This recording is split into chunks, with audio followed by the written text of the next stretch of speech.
Greetings and salutations. I'm Ben. Welcome to the Sunday Night Hang, or welcome back to the Sunday Night Hang, depending if your first time or not. I don't know. I haven't checked the chat yet. Sorry for starting a little late. Charles and I were just hanging out in the green room backstage here, and I was like, oh, snap. We had the promoter going, guys, the show is supposed to start 2 minutes. Oh, all right. We'll bring it out on stage. So, hey, folks, again, if you're new, please subscribe. Returning, hey, welcome back. Let's get to roll call because we already got 36 people in here, and the chat's just flying, which is awesome. I want to say shout out to Janice Lala, unbelievable. Janice. Milk Tea. Let's see here. Thomas Santiago. Thomas, brother. How are you, man? Ian's Guitar Shack. Hey, Ian. It's good to see you, brother. Ian's been going live lately. Lovely Sandra's here. Hey, Sandra. Let's see. Sandra. Let's see. Tim Thomas. Tim, it's the good to see Button. Guitar Man 45. Dan of New Jersey. Dan. Holly Walnuts. The Lamb. Good morning. Insomniac. Hey, folks, check out the Lamb's channel. He goes live 7 p.m. his time on Mondays, which is, I think, around 2 in the afternoon Eastern on Mondays. Possibly 4. I think 2. Because I think he's in the UK. I'm sure. If not, he fakes an accent really well. Just saying. Let's see here. Jay Jennings is here. T. Ricky. Jay. All Dave, all night. LRM Guitars. Randy Crooks. Johnny Shane. Scott Brockaway. Symmetry. Terry's 3Gs. Terry. Whew. Hip Metalworks is here. Hip Metalworks, bro. It's good to see you. Yeah. And your early people, Michael Crow, Specie Rich 581, Gretch Zeppelin, Jimmy Ray Hawkins, Jolly Love. Everybody's here, and then some. Paul McNary, Martin Lemaire. Wow. Ryan Hall. You guys, man. Welcome. Zach Thong. Zach, what's up, bro? All right, I'm just gonna go. That was before the show, so I'm going to the bottom here, just quickly scanning. Spot on. I was correct about, I believe he's British and 2 in the afternoon Eastern. Not bad time zoning there, Ben. Not too bad. And he does some playing as well as talking. And as I said during China Mike's show today, he knows all the notes. There's 6-string Brian. Yes, we were talking about that off air.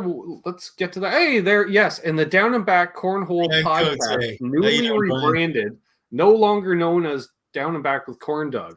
We're just rebranded and about to turn a big corner. I'm not going to say that, Charles, that you may hear Doug's voice on a certain sports network in your country. Okay. I don't know if I can say that or not.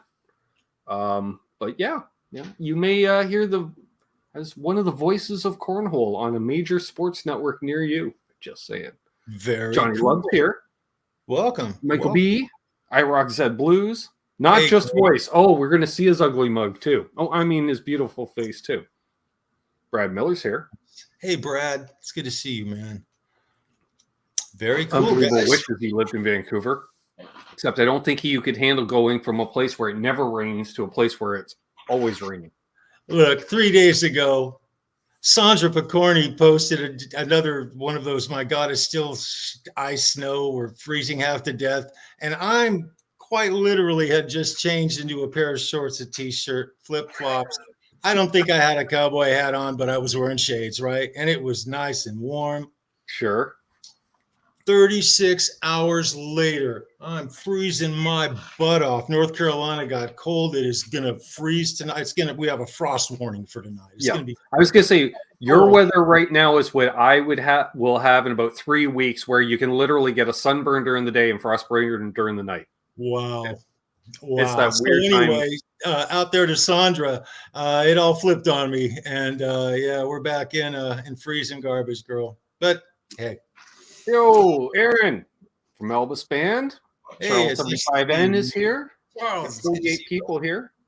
So yes, let's we'll start most recent and work our way back this eve. How about we do that? Perfect. So most recent, because Eddie Van Haskell's here now, so we can talk about it. You and friend and fellow YouTube brother Fruitcake Tony met up. I'm like, hey, Tony's live when he's not normally live. And Tony, forgetting.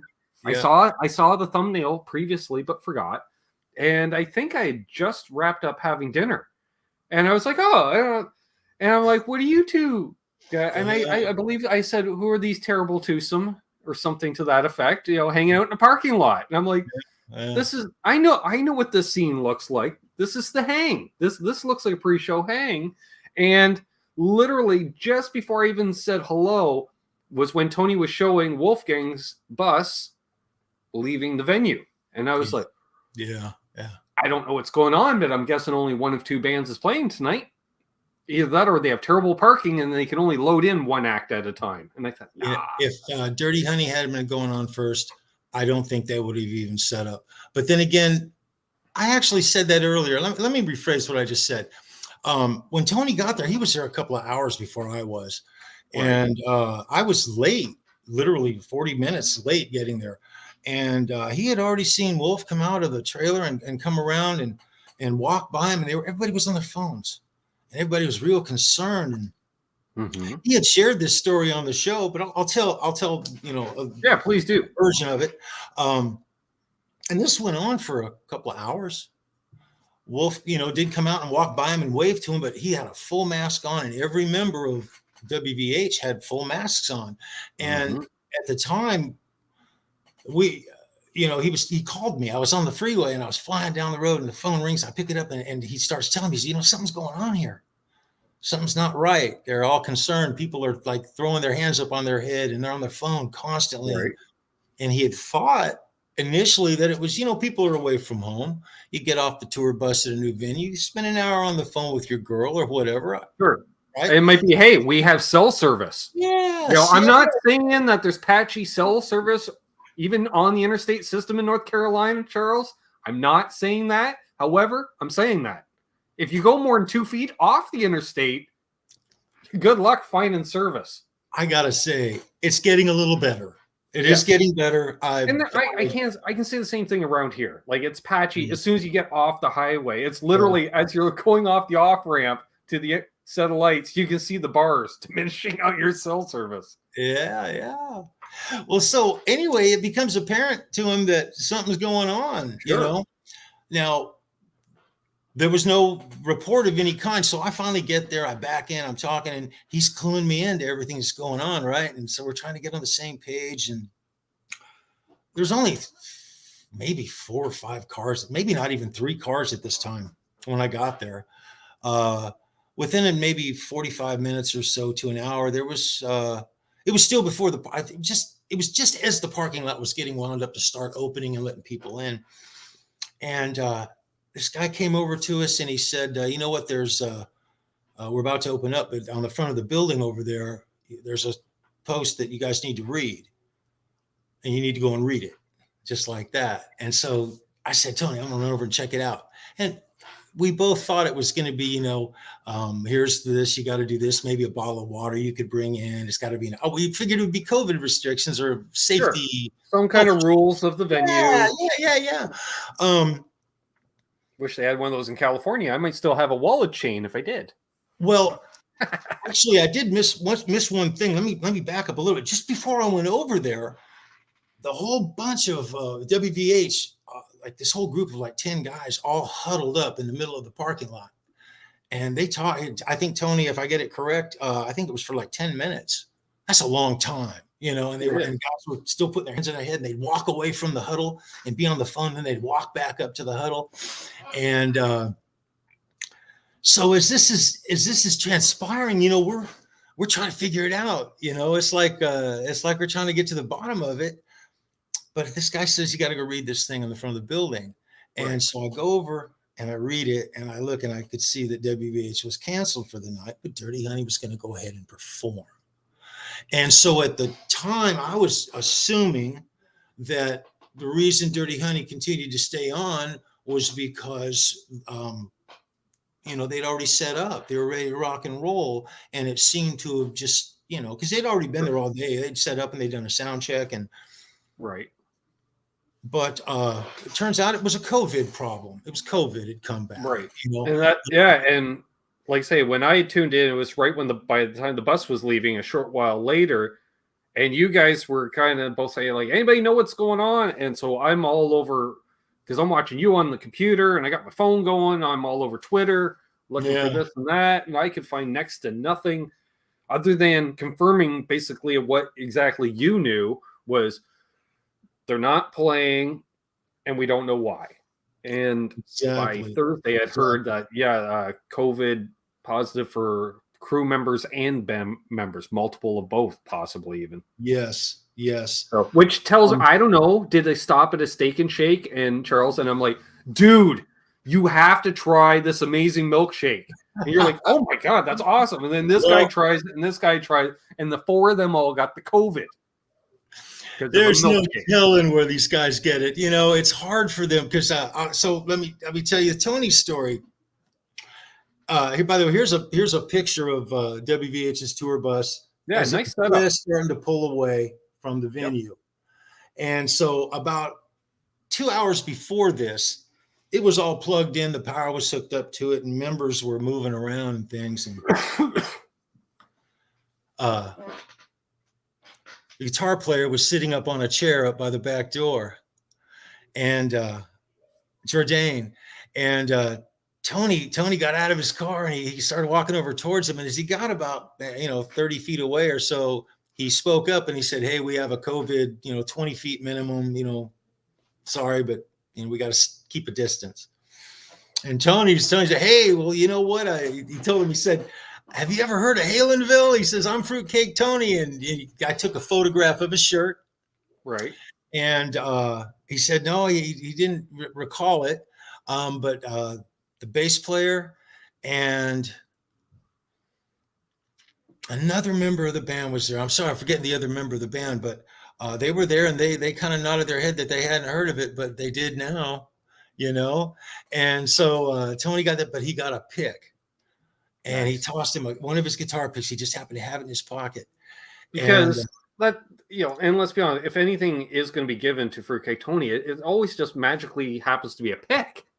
Tony asked me, he said, "Look, if you guys want to, even though you got to keep a distance, go and throw a drumstick over by that car over there, please, And that's so rock. And anyway, he's the only guy at that venue who got a WVH anything for that show. Because let's be honest, the legendary Fruitcake Tony is the only guy that can get a pick from a band who doesn't play due to cancellation of an infectious disease, and yet still gets a pick. Well, we didn't know it was COVID, and the one of my biggest regrets is this: had I known it was COVID and it wasn't a tragedy, a true tragedy, we didn't know. We didn't know what had happened. Family member, who knows, right? When that tour bus came by me, we were live, and I was doing this, but I wasn't hooping and hollering out of respect because I didn't know what was up. Because had I known it was COVID, I'd have been screaming and yelling at those guys. I'd have been hooping and hollering and hooping it up, It was wonderful going to that show with Tony. So I'll tell you guys the story. So we go into the venue. We let about 40 people in before us. It didn't matter because it doesn't look like it holds 2,000 people, and it really shouldn't hold 2,000 people. There's not a table. There's not a chair. There's nowhere to sit. Right. Unless you want to go up this VIP flight of stairs for $75 a pop. You can sit in a really nice leather. I hate venues like that. Leather chair, that looks down on the stage. Yeah. And I looked at Tony and I said, "Hey, you want a?" Nah, let's look around, right? Because we could have walked right up to the very center of the front of that stage, right against the bar. And So we started walking around checking the place out, and we went over to the merch table. There was no WVH merch. You know, they took it with them. Tony watched them load the merch back up onto the trailer before I got there. And we're checking out Dirty Honey's merch. It's flipping great merch. Let me tell you what. They had a tour jacket. See, I'm hearing here how DIY this tour is, because if it was a corporate tour, both bands' merch would be there, or half the merch table would be empty because it's all the tour takes care of all that. The band doesn't take care of that. It has a real, we're flying. Like, chances are it's one of their techs is the merch person as well, you know, or roadie is the merch person. Yeah, well, it has the vibe of being just a true we're on the road rock show. Straight up. It's 3-piece band with a lead singer. I haven't heard good rock, hard rock through a Marshall cab, played through a Les Paul in a long time like that. It's been a minute. Been a minute. Hey, Janice, how are you, sweetheart? And it was a breath of fresh air, man. But so Tony and I were standing by the merch table, and I'm looking at the lines getting long for the merch. And so I'm looking at Tony, and he says, I'm thirsty. I said, well, let's go get something to drink. Don't let me forget to get merch at the end of the show. We'll just come back when either the tables, when the line's not so long, or we'll wait to the end of the show. And so we go over to the bar. I grab a beer. He has a Pepsi. Tony doesn't drink. And we find a spot right smack in the center of the lead guitar player, Notto. Notto is his last name. And why don't you show that photo you showed me? Oh, yeah. They got a sweet spot, folks. And hello to everybody that's joining in. I'm seeing you. Hello to everybody as you are coming in.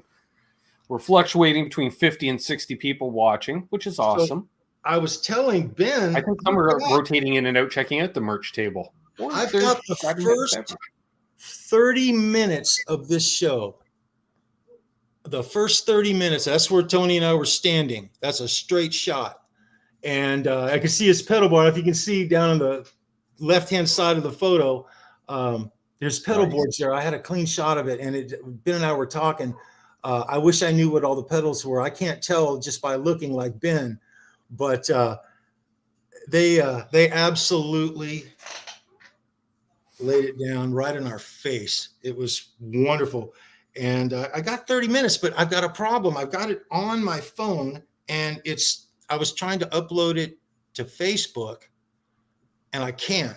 It's not letting me do it. So my daughter's going to get involved and help me make a file and download it to the file. I'm talking like I know what I'm talking about. I have no idea what I'm talking about. That's why when in doubt, when it comes to the silicon chips and such, you just refer to the next generation. Exactly. If they don't know, go to the next generation after that, because a 7-year-old will be like, oh.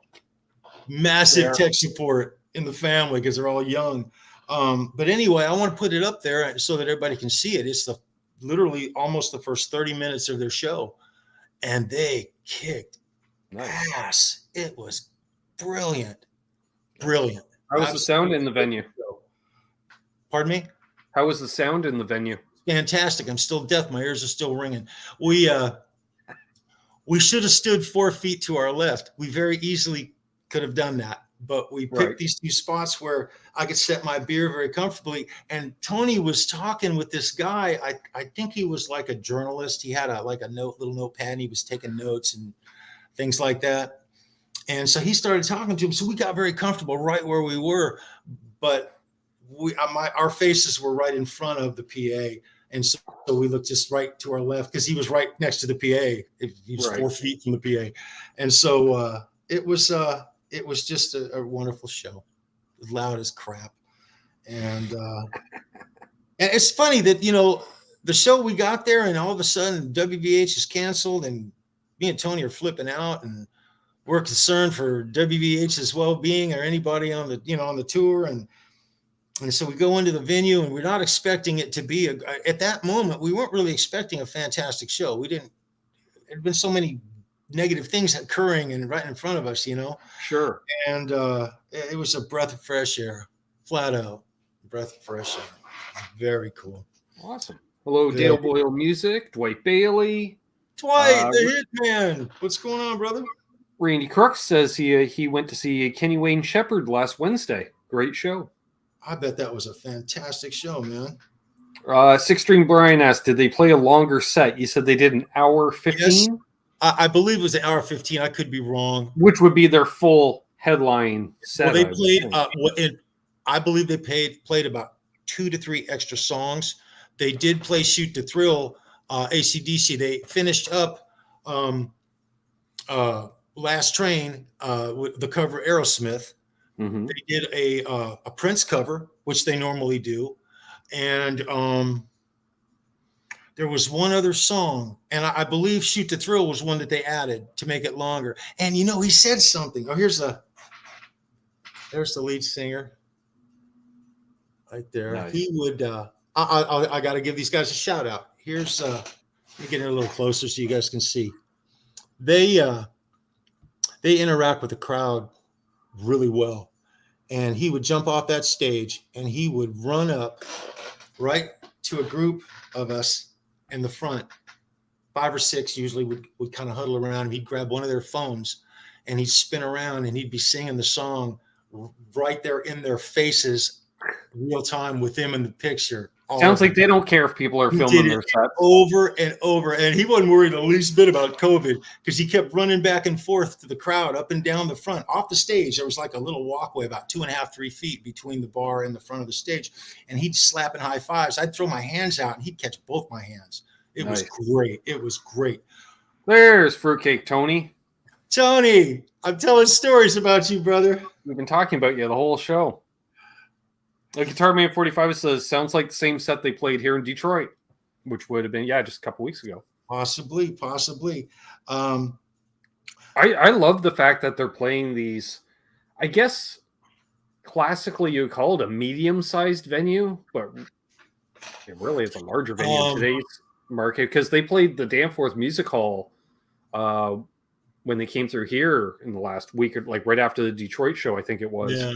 And Danforth Music Hall, like, I think it's a good, well-thousand, like, bands like the Melvins play there when they come through, Dinosaur Jr., you know, your indie rock stuff, your DIY type shows in many respects. So I dig that. And that's why I was really curious. Like, I'm like, where's the venue? And I was looking up the venue when you guys were live. I'm like, what is this place? You know, there's a decent sized venue.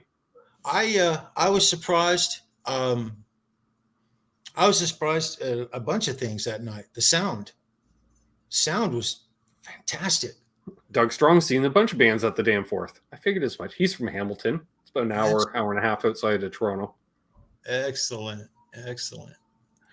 Sucks for him though, because he lives west of Toronto and the Danforth is in the East End. Hassle, you know. Yeah. But, you know, like LA, right? You know, like you live in the north end of LA and you want to go to the south end of LA. Well, I'll put it this way. When I was a child in the early 60s, that was 15 minutes. It was no big deal. Now, 2 hours. Yeah. More, depending on what time of day you do it. The congestion there is utterly ridiculous. Yeah. I miss LA and I don't miss LA at the same time. When I hear friends of mine and people who are still there, I've still got a bunch of friends who live in the South Bay. And it's a town you would love to live in if you didn't have to drive, but you have to drive kind of to live in LA because it was fantastic. It's not like New York where you have like a neighborhood or certain areas and then mass transit to zip across here and there. Well, you remember the video you posted of your visit to California? Yeah. Okay. And you were down at the coast and the beach and everything. When I watch that video, I get so flippin' homesick. You go right to places where I've been and everything. It was really a trip, dude. It's really a trip. Yeah, that was a beautiful area. And the funny part was by the time I had found that video and posted it, it's 2 years later, I couldn't remember the song from Aaron's band that was playing. I couldn't remember where we went, and then immediately, because it's YouTube, Aaron's like, yeah, that's the end of Nadir. I was like, oh, okay, awesome. Yeah, because I love the track. I couldn't remember the name. And then people are pointing out, they're like, oh yeah, that's this place, and they knew exactly where that was. I was like, okay, I just thought it was a cool place. And I can't even remember why we were there. exactly, but we were there. Yeah. Love it. Hey, man. Keith. Hey, Mike. What's going on, guys? A lot of names I've never seen before, Ben. Very cool. Very. Yeah, good sized crowd here tonight. And I will say, you're one of these guests, Charles, that it doesn't matter if it's live or not. Our previous 2 hangs together, I think, have had as many views or more on replay as we did live. Really? Yeah. Wow. Really? Yep. I granted, I thought we had a good hang and stuff, but wow. people dig them. And, wow. Yeah, I noticed just the last couple days, which is weird because I only set up the show this morning and I didn't really tell anybody that you were coming on. But this week alone, I think we had 20, 30 people watch our last hang together. Wow. Well, I'm flattered and humbled to hear that, man. That's awesome. That's awesome. You have a cult following, apparently. This community is really good. We should do a show on this community. I swear, man. It's a really special group. Where else do you binge watch friends of yours? I'll come across and let's see, I'll see you hanging out with Tony one night, and then I'm like, who is this Charles guy? So I'm gonna type in Charles Greene into YouTube, and what we come up like our hangs together, you on Fruitcake, wherever you've appeared, and it's like you can literally kind of binge watch. Same as like if you're looking up a band on YouTube and checking out a bunch of their live clips or what have you. I guess. Yeah. Having a lot of fun hanging with Tony, man. I'm gonna tell you guys something about Fruitcake Tony. He's the real deal.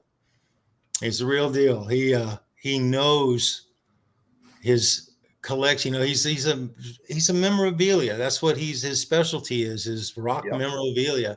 I think he's a closet sports memorabilia guy too, but I won't share that. It's pretty impressive. He knows his stuff.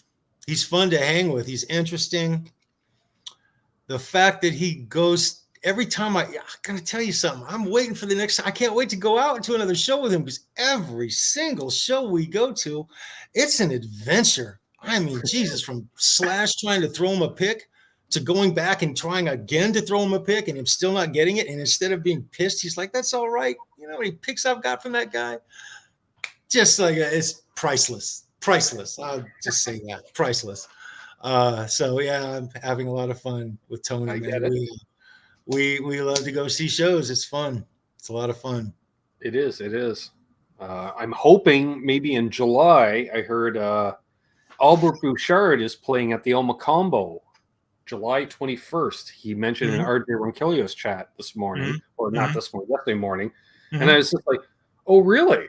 Because I knew the Elmo was open again, and I've never actually been to the El Macombo. Always wanted to, and then now that I heard that he's play up there, I'm like, that's an excuse to head up to the city for a show. How far away is it from you? A little over 100 miles. Okay. Each way. So yeah, definitely doable.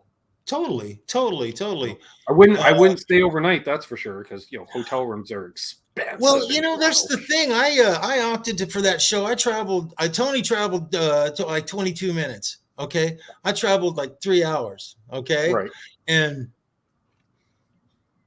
I contemplated just getting a room and staying and going to sleep. But when WVH canceled out, you just gained basically an hour of travel. Man, it was 9:30, 9:45, and we were walking out in the rain. It was not even. I don't think it was 10 o'clock. I may be off a little bit. It was not late, and instead of getting home at 3:30 in the morning, I got home at 1 at 12:30 or something like that. Yeah. So it was totally doable, and I got to tell you, I'm thoroughly impressed with Dirty Honey. Absolutely impressed. Raj in the chat. Can't wait to see him again. Can't wait. Yeah. But funny twist. So we're watching the show. The show ends. They do a couple of encores, and for the entire show, we had our sights on the flyers that they had stuck up, canceling the show. Well, Tony and I had it on our radar because we wanted to grab a couple, but we didn't want to grab them first because people needed to read them, right? Sure. And so we were the whole concert. It was on both our radar to go ahead and get a couple of those things. And so when the show was over, we made a beeline for the door, and on the glass under the awning, they had a couple that were posted, and I peeled them off. So me and Tony each got one. Nice. But what I forgot to do was go to the merch table. And so I get out of the venue. I'm there at the car, and we knew we couldn't go back in. There were no re-entries. Right. I tried. I wanted to use the bathroom. I didn't use. We left. I wanted to get that stupid piece of paper, and so I'm so glad I did. I'm so glad I did. And I wanted to go back and use the bathroom, and the bouncer wouldn't let me. And so I was like, "Damn!" So I'm in the car. Tony's in his car, and we're just warming the car up. And I rolled my window down, and I motioned to Tony, "Dude, we forgot the merch."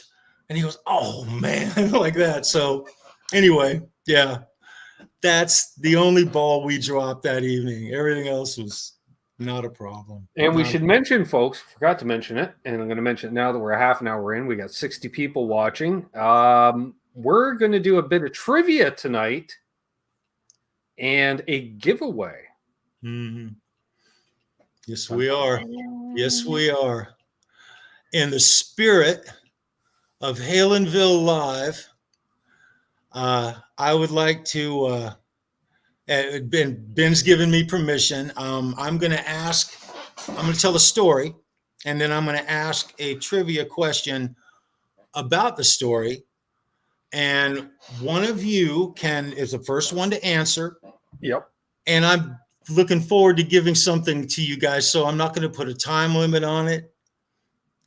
If you want to Google it, you probably can't even find it when you Google it. It's good luck. Pretty obscure. My only regret is I didn't save this question to throw it to Tony so we could use it on Halenville Live or something. But anyway, that being said, what I'm going to do is I'm going to do this. Whoever guesses correctly, send Ben your information. I will send you the tour, not a tour t-shirt, a band t-shirt of your choice. I don't care. Stones, Goo Goo Dolls, Rat, whatever. As long as it's a band you want to see, a band that you want to have a shirt for, you let me pick the shirt. I'll pick the shirt for you. You just need your size and the band you want it for. Rush. Make sure that it's a well-known enough band that we can find this t-shirt. Whatever. Exactly. Make it something normal, please. And the only stipulation is you're gonna have to give Ben your information, and we're only going to give it to like 10 or 12 other people, so don't worry about it. And yeah, we're only going to sell it to a few people in Nigeria. And hey, double R guitar. And I'll do that for you if you guys can answer the trivia question from a story. FT. Right yes. There. So let's get on with the story. No, Doug. No. Although I do have one of those t-shirts probably still laying around here somewhere. Used, but sure. You want me to go ahead and tell the story, Ben? You ready? Tell the story. Yes. That's good. You ready to rock and roll here? Yeah. All right. Let's start with the year. So it's the beginning of 1982. I would say 1982. February, March, something around there. Okay. Just getting into 1982. Mötley Crüe is playing a show, the first large venue bigger than 1,000 people that they ever played.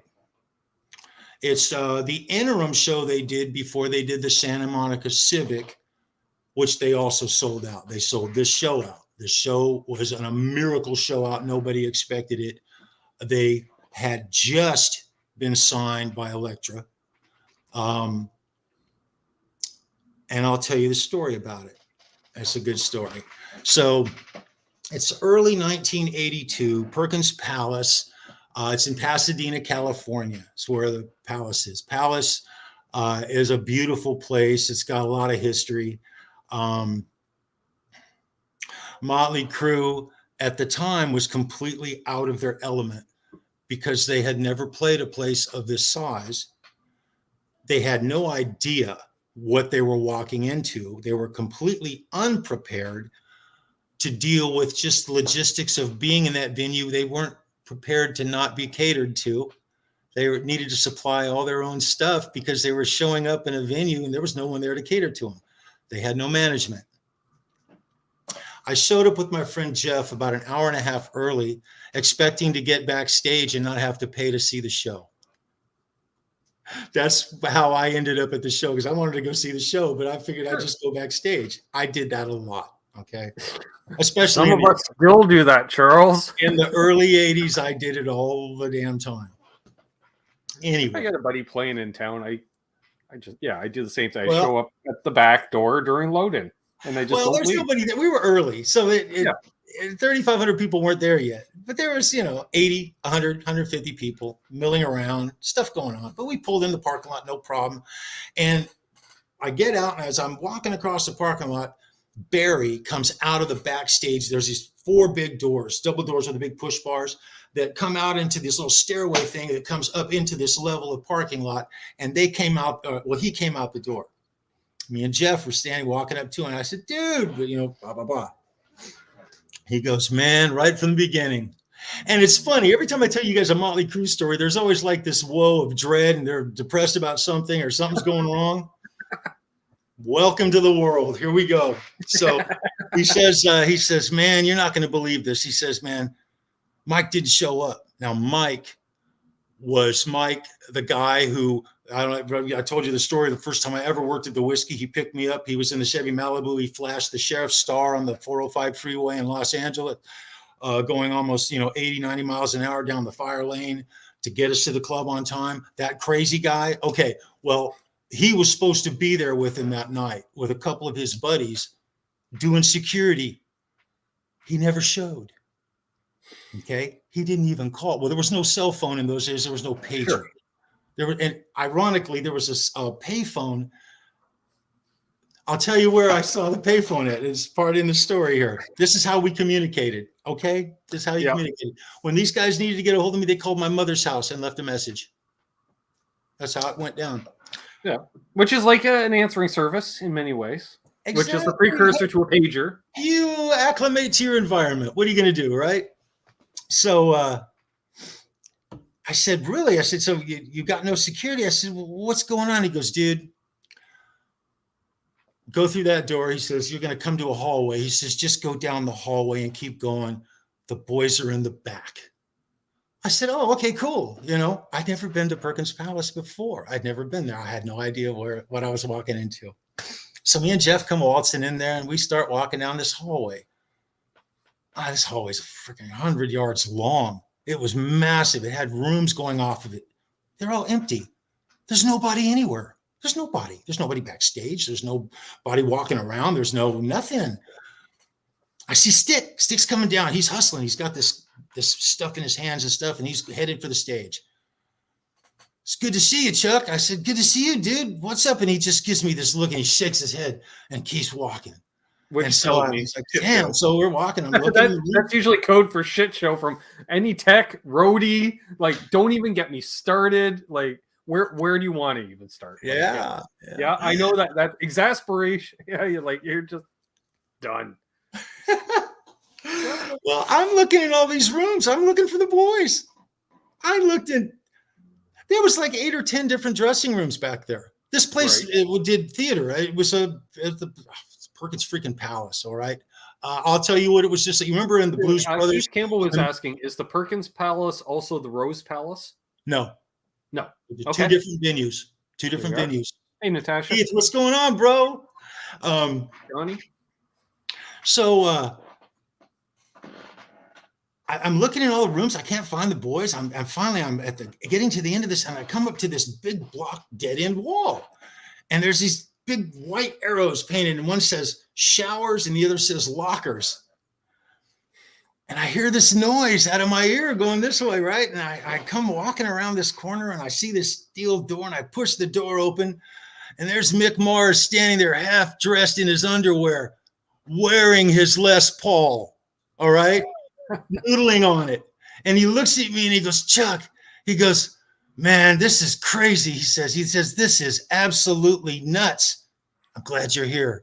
Just like that. Did they have an opener or anything Is it, or was it just them? That was just them. They had no. Oh, Jesus. Look, yeah, I'm just you know what this was? Like, at that point, they're a club band who has a set, basically, and you got what you got. Hey, this sis, was the show. First show. comment from my sister of the evening. She's like, "I did not need that image." No, Mick Mars. Hey, Amanda, I'm sorry, honey. I'll try to do better though. And I'm thinking, no matter what that underwear is, that man weighs about twice as much as that Les Paul. So I come walking past him, and I think I slapped his hand like that,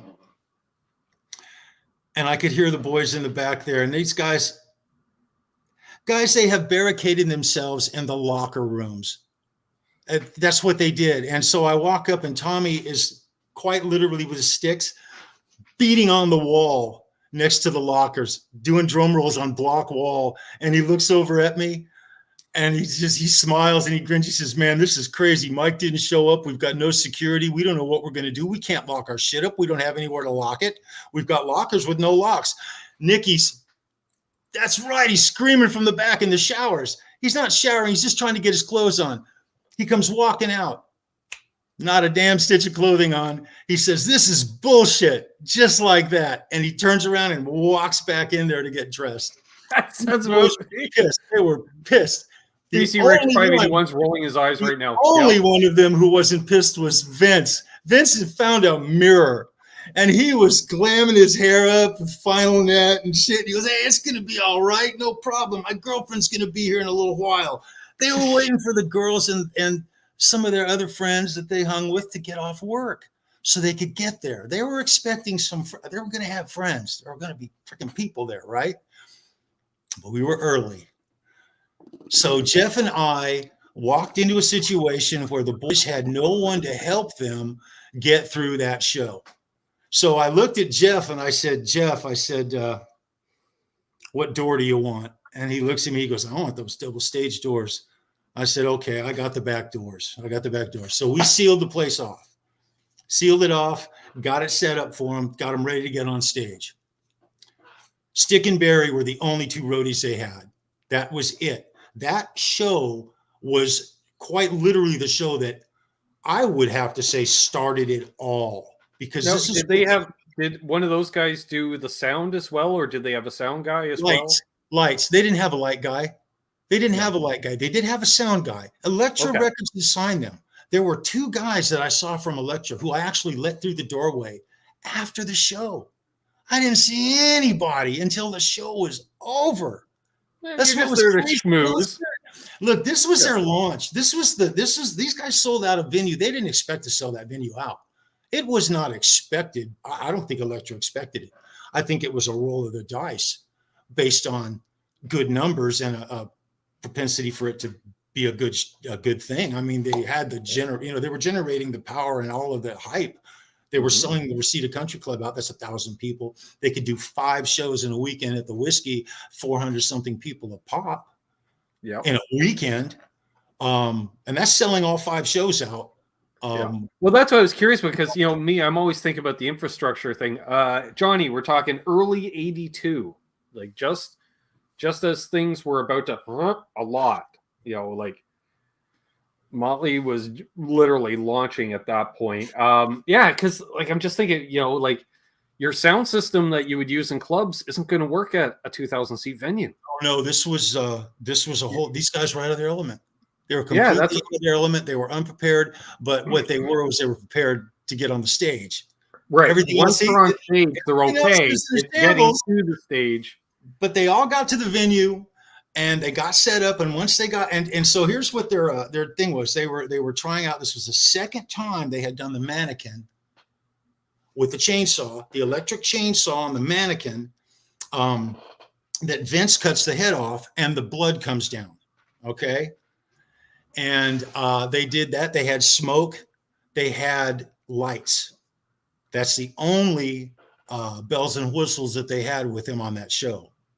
The only things they had, there was no pyrotechnics of any kind, nothing that blew up. They had a lot of smoke though. There was a lot of smoke, and they had candles. They had candles burning, candelabras. They weren't supposed to have open flame. But they did it. Okay. They weren't supposed to. Nikki, and he had Vince squirt lighter fluid all over his boots and lit him on fire. He got the bright idea to do that from a friend. He had never done it before, ever. And he told me the story. He could feel the heat coming up off him because they had too much lighter fluid. The flames were 2-3 feet high coming off his boots, up his legs. And so he kept moving back away, trying to get away from the heat coming off him as it would subside, because it very quickly went down as the fluid burned. But no, that was just cool as shit. It was just cool as shit. Never done it before. Cutting the mannequin's head off. They came in and when they did it the first time, Vince came in too fast, and instead of it running down, it just splattered just like that and got everywhere, which was cool. It was cool, yeah, right? But that's, it's not as good as it rolling down as he's getting. So he learned to do it correctly, and he pulled it off. It was absolutely gorgeous. It's just beautiful. It was beautifully done. The best show they did to the date, hands down, flawless show. Flawless show. After the show, 3,500 people are in that venue. Jeff and I went back. Now, we flipped. I took the stage doors. He took the backstage doors. Immediately after the show, there was at least 150 to 200 kids who wanted to get back to see the crew. Of course. They needed 30 to 45 minutes minimum just to get themselves back together. And they barricaded themselves. We barricaded them back in the damn bowels of that place, back in that same shower area. And so instead of smoking in the boys' room, they were hiding in the bathroom. That's exactly what was going on. And Nikki and all, Nikki wanted to take a shower. He was insisting on taking a shower. Vince didn't really care to playing at a place that has showers. Tommy, they weren't used to it. They weren't used to this. They were out of their element. They were taking a shower. Exactly. Ricky was taking a shower. So anyway, I asked him, I said, look, you guys have to tell me, who do you want to see? How many friends do you want? How many people do you want backstage? And they said, well, it's how that went down. At first, they just wanted the immediate friends, the group that we all knew. Yeah. Anybody from which would be like essentially, Charles, you know who to let through, essentially. Yeah, exactly. It was really about 25 people. It was quite a huge little chunk of people. Sure. And immediately. And it's funny because, and I want to give a shout out to Michelle Myers from the Whiskey to Go, the booking. She did the booking at the Whiskey back in the 70s, 80s. We had a couple of funny times together. It was flipping awesome. But at one point, I went to the backstage, the ones that go out in the parking lot where Jeff was, and there was people beating on the doors, just boom, boom, boom, boom, boom. And we could hear that there was a lot of people out those doors. And about 45 minutes, 45 minutes had gone by after the show. So the main venue was empty except for a few people still milling around. They had, there was staff there, a limited staff that ran the facility that dealt with the front of house. But as far as the boys and that stage and what they had to do, they were like on their own. And they got a lesson. They learned the freaking hard way what to do and what not to, what to expect and what not to expect when you're out on the road going to a venue you've never been to before. They learned. It was a trip. Oh, yeah. Like something as simple as, let's say, like if you're on the road and you show up at an event like that, you're hungry and you don't play for 4 hours. You don't know where there's a restaurant nearby, or, like that's where you almost need to have your quote unquote tour manager or road manager who is really at that level. It's you, Charles, because you drive the van, and it's like, okay, you guys stay in the locker room. I'll go out, find a Kentucky Fried Chicken, pick up a couple buckets or whatever, that's kind of, I get it. Well, so anyway, I go to this door. There's this beating at the door, right? Right. And I go to push this door open, and I shit you not, there's 300 kids outside that door. 300. And I got it open about 6 inches, and I got to look out there, and all of a sudden I hear this voice screaming, Chuck, Chuck. And I looked about 4 or 5 feet in front of me. I see this set of eyes, and it's Michelle Myers. She's trying to get backstage. Jeff wouldn't let her. I wouldn't let her. Evidently, she'd come to me and I said no to her. I blew her off at the other. I don't remember doing that, but she said I did. And hey, I had lockdown. I don't know what to tell you. And so I fought to get her in. Once I got her in, and squeezing her through that door was crazy. And I'm so anticipating getting her onto a show and talking about some of the old days. That would be, you guys, she'd blow your mind, because she'd blow your mind. It would just be so good. But anyway, I get her in the back, and Mick comes up about 5 minutes later. He goes, hey, Chuck, he's all dressed. He's got his backpack, boom, boom. And Stick is got his amp, and he's got his 412 cabinet on a cart, and he's ready to wheel him out. And we stop, and me and Michelle and Jeff were there, and I said, Jeff, got to check the door. I got to talk to these guys. Me and Michelle go back into the back bows, and Nikki has just gotten out of the shower, and he's still not dressed. He's still not dressed. I saw him. He was naked when I got there, and he's freaking naked when we were ready to get out of there. The other boys are ready to go, and he's still showering. I said, guys, you got a problem. I hope the guys from the crew hear this shit. They'll remember this. It'll be fantastic. I said, guys, you got 300 fans. They go, what? I said, you got 300 fans outside that door. I said, Mick, you're not going anywhere right now. You can't wheel this anywhere. You can't get to your car. And they'd never, ever had that problem. Right. Ever. And so they all of a sudden, and you got to think, what's going through my mind? Like, what? I'm a Beatle now? Like, what? What do you mean, Charles? What do you mean that we have fans? Like, what? So Mick's insisting on leaving. He's insisting on leaving. That's what Mick did, guys. Mick didn't hang. Mick left. Okay. And Stick was ready to take him. Stick's his cousin. Stick was his ride to the venues. These guys never showed up anywhere together in the early days. They all met from different things. That's just how it was. Except when they played the whiskey. They just walked down the damn street. But so Mick decides that he's got to leave. So Jeff and 3 or 4 of their friends, we all of the guys, we all get together and we kind of get around him and we get him out there, and he spends 15 minutes signing autographs, just back to back. And we're, as we're moving, he's signing autographs, signing girls, right. signing girls. Yeah. He'd never, ever done that before. We got him to the car, got him off, got him out of there. Got back. Michelle Myers waited at the backstage door for me to beat on it, for her to open it for us to get back into the venue, because I had her wait at the door. That's my shout out to you, Michelle. Thank you. You rock. And we got back in. The boys, I said, back, what do you guys want to do? Tommy says, he looks at me and Vince, and he goes, man, let's meet some of our fans. And so I opened the back door and I let those people all come in there. There was about 150 people who came in down the hallway and funneled into him. I'm telling you a little shorter version of it. That's the end result of what happened in the next few minutes.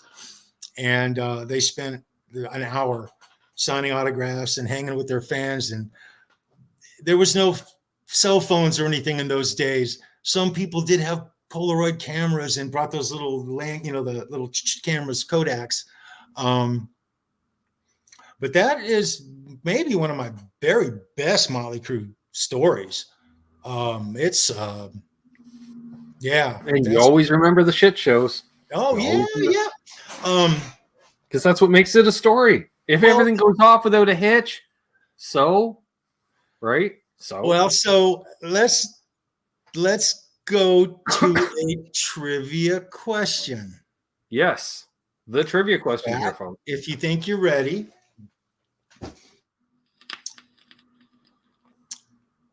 Who taught Nikki how to make movie quality fake blood to put into the neck cavity of the mannequin that they cut the head off on stage?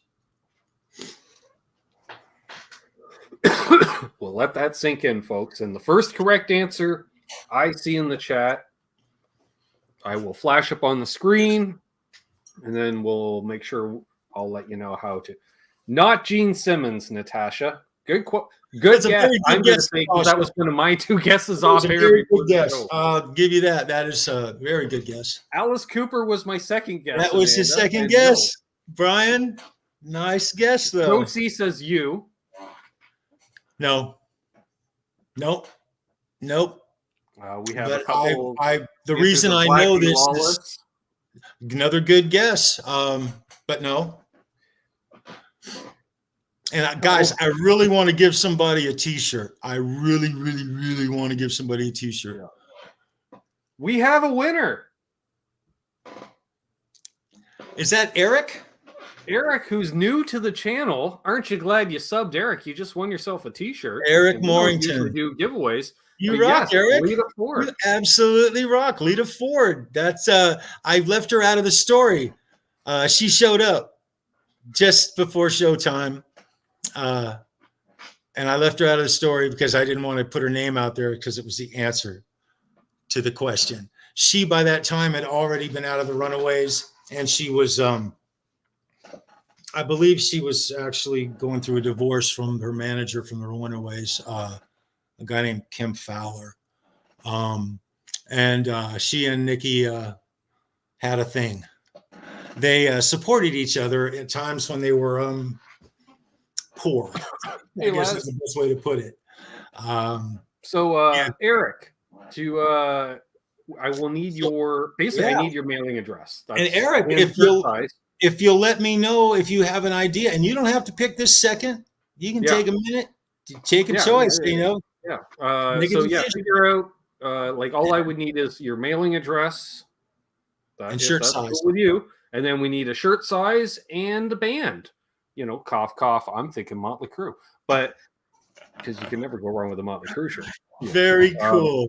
That's very cool. So email me at the email in the description, which is canuckswithguitars@gmail.com.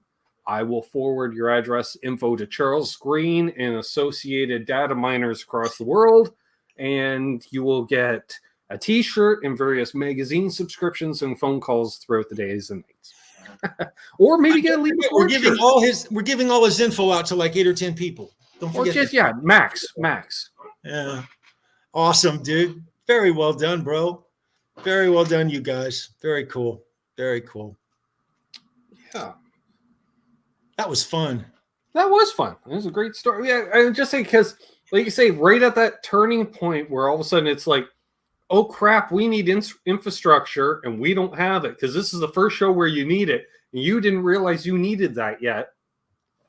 And really, you needed a drop 3 or 4 people. Like, you know, like you say, Charles, you need a few people to work some doors. Yeah. You know, you need a person to go between the band and you guys. You know, just kind of that one person that just kind of runs around, liaison, if you will. Hey, Ron. Hey, what's going on, guys? A couple of guys from Elektra did show up. Mm-hmm. They came in the back. They walked up to the boys. They had a little powwow. It couldn't have been bad. They had just sold out Perkins Palace. It was not long after that it was within 4 months. 4 months, I would say, not any longer than that. They sold out the Santa Monica Civic Auditorium in Santa Monica, California. Well, it's like if you sell a 3,500 seat venue locally, in theory, you should be able to sell a 1,000 seat venue anywhere, you know, in the nation, assuming that your record's available in the store for someone to get a hold of. And really, it doesn't have to be on the radio. All it needs is 1 or 2 mentions in a hit parade or circus. That's right. Which, let's be honest, Charles, amazing. You know, there was always somebody checking out bands at the Whiskey and stuff like that. And, you know, I'm sure you saw press people at, you know, various. My favorite was Steve Rosen, though. Steve Rosen was absolutely the most greatest character. I remember he's the same guy today as he was then, you guys. I wish I could put his picture in your minds and you could see him and the way he carried himself. It was It's very cool. It's very cool. Nice. Runs from a little town between Sudbury and the Sioux. Wow, that's north. Do you still have snow? Because that's like that like Sudbury's like 7 hours away, and and that. And you're like, wow, that's northern Ontario. I'm like, no, Charles, that's still kind of southern Ontario. Is it really? Oh yeah. Canada's huge. It's huge, and it's interesting. I've still yet to go up north, and my parents and I, when I was a kid, we went into Canada. I can't tell you where we went through. It was somewhere on what would be the western side, coming up out of California. Coming up in that way. Sure. I can't even tell you because I was probably 6, 7, 8 years old. But we ventured up into Canada for, in those days, you just drove through. They asked you if you had anything to declare and any fruit or anything like that. My God, it's different now. Yeah, I remember even as a teenager crossing the border, and you just had to flash your driver's license. Yeah. Some form of photo, like even a high school ID was fine. Just some form of photo ID. That's all they asked for. Yeah. Unless you were with your parents type thing.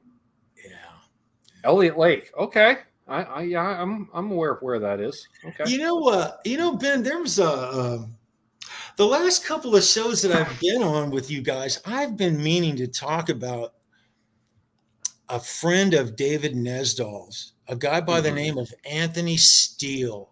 I don't know if you guys remember Anthony. He was on Dave's channel. It's been, I can't even tell you how long it's been. It seems to me like it's been a year. I was going to say, I think I did a show with Anthony, or Anthony filled in when I couldn't do a show. It was one or the other. Okay. Or maybe both. Both. Yeah. Well, Ty was there with you and Dave on this show. So Ty was still on the show. By the way, Ty, if you hear this, I love you, brother. Yep.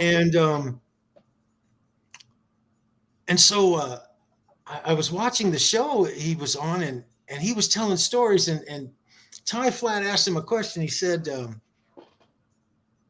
you on LA on the strip in the early 80s, like 81, 80, 80? I think I actually asked the question if he was there at 80. I remember that.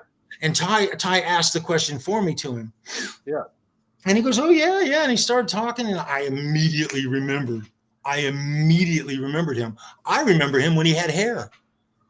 It was long. I remember that now, because because that's one of the things I always love about YouTube. You don't get anywhere else where I could be, hanging out with either a rock star or a Joe Blow, Charles, hey, my band paid the whiskey $500 and they let us play there, type thing, and you'd be pay to play garage band in LA, brother. You said it, and you'd be on YouTube telling that story, and then somebody in the chat just as often not see, I was there, or something to that, or somebody in common, and I remember that kid, you're like, blah blah blah blah blah. I'm like, holy shit, that's awesome. I had no idea at the time that he was such an accomplished guitar player.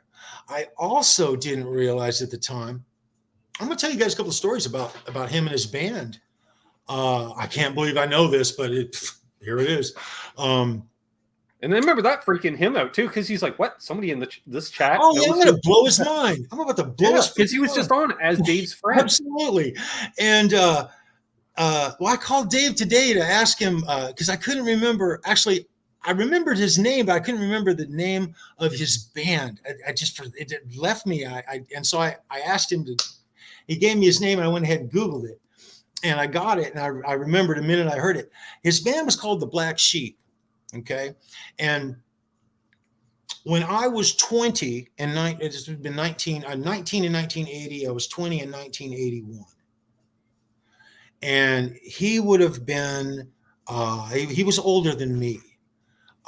When I was speaking to him backstage, he was clearly, to me, felt like he was maybe 5 years older at the time, and he looked at he was old. Clearly, he was my elder to a small degree, but it's not that. It's the way he carried himself. His whole band, these guys, I didn't realize these guys were jazz / rockers. And what I mean by that is that they would go to the valley and hang out at the Baked Potato, which was one of the most iconic clubs in LA history for jazz. Yeah, I was going to say, but a world away from the whiskey. Motown. Anyway. You get a Motown there. You get Motown jazz. You'll get all kinds of musicians who play wind instruments and things of that nature. But we're talking about the cream of the crop here. We're talking about Alan Hallsworth played the Baked Potato. Okay, that's the kind of stuff that you would get. And so it was different. It was a completely different vibe. But those guys cross genres, a lot like Simon Hosford, ironically. And by the way, Simon, right there, brother. And rock on, Simon. Oh, you darn right, brother. And so they come to the club, and immediately right out of the bat, they come up to me and they introduce themselves. And they're doing what they're supposed to do because they're at work. They had a work ethic. It stood out like a sore thumb. There was no drugging. There was no drugging. Rob from Tesi Switch in the chat. Rob, what's going on, brother? There was no drugging. Right. They didn't do any. Now he admitted to me. He told me, he said, I might have a beer or two after the show, but there's no way that I'm going to come in here and get drunk or get messed up. And the reason we were having this conversation is because on that particular night, I believe they were sharing a dressing room with a band called Sarge. And Sarge had the worst work ethic of any rock they were the that I ever saw at the Whiskey A Go-Go. And they would pound beers to go on stage. They'd get high as they could. And I'm sorry to say it, but they would. And this bothered Anthony. It bothered him. It pissed him off. It pissed the whole band off. And so he comes downstairs, and I'm standing watching the band that was going on before them. They were the next band to come on, and him and the bass player. I'm going to tell you a couple stories about these guys. And he comes down, and he says to me, he goes, Charles, he says, I got to tell you. He goes, we have a work ethic. I'm going to quote him almost verbatim, okay?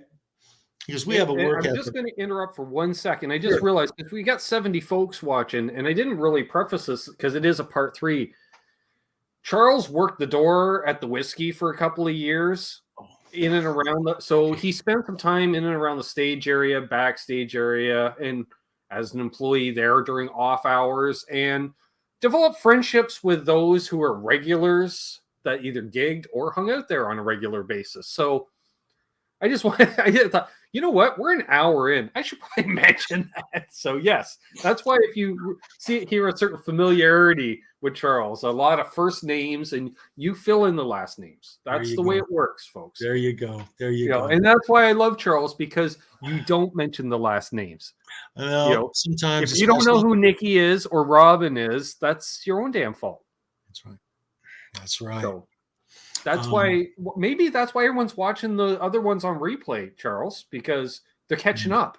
They're catching up. So maybe this interruption was redundant. I don't know. These guys are awesome. It's so nice to see all these new names I've never seen before. It is.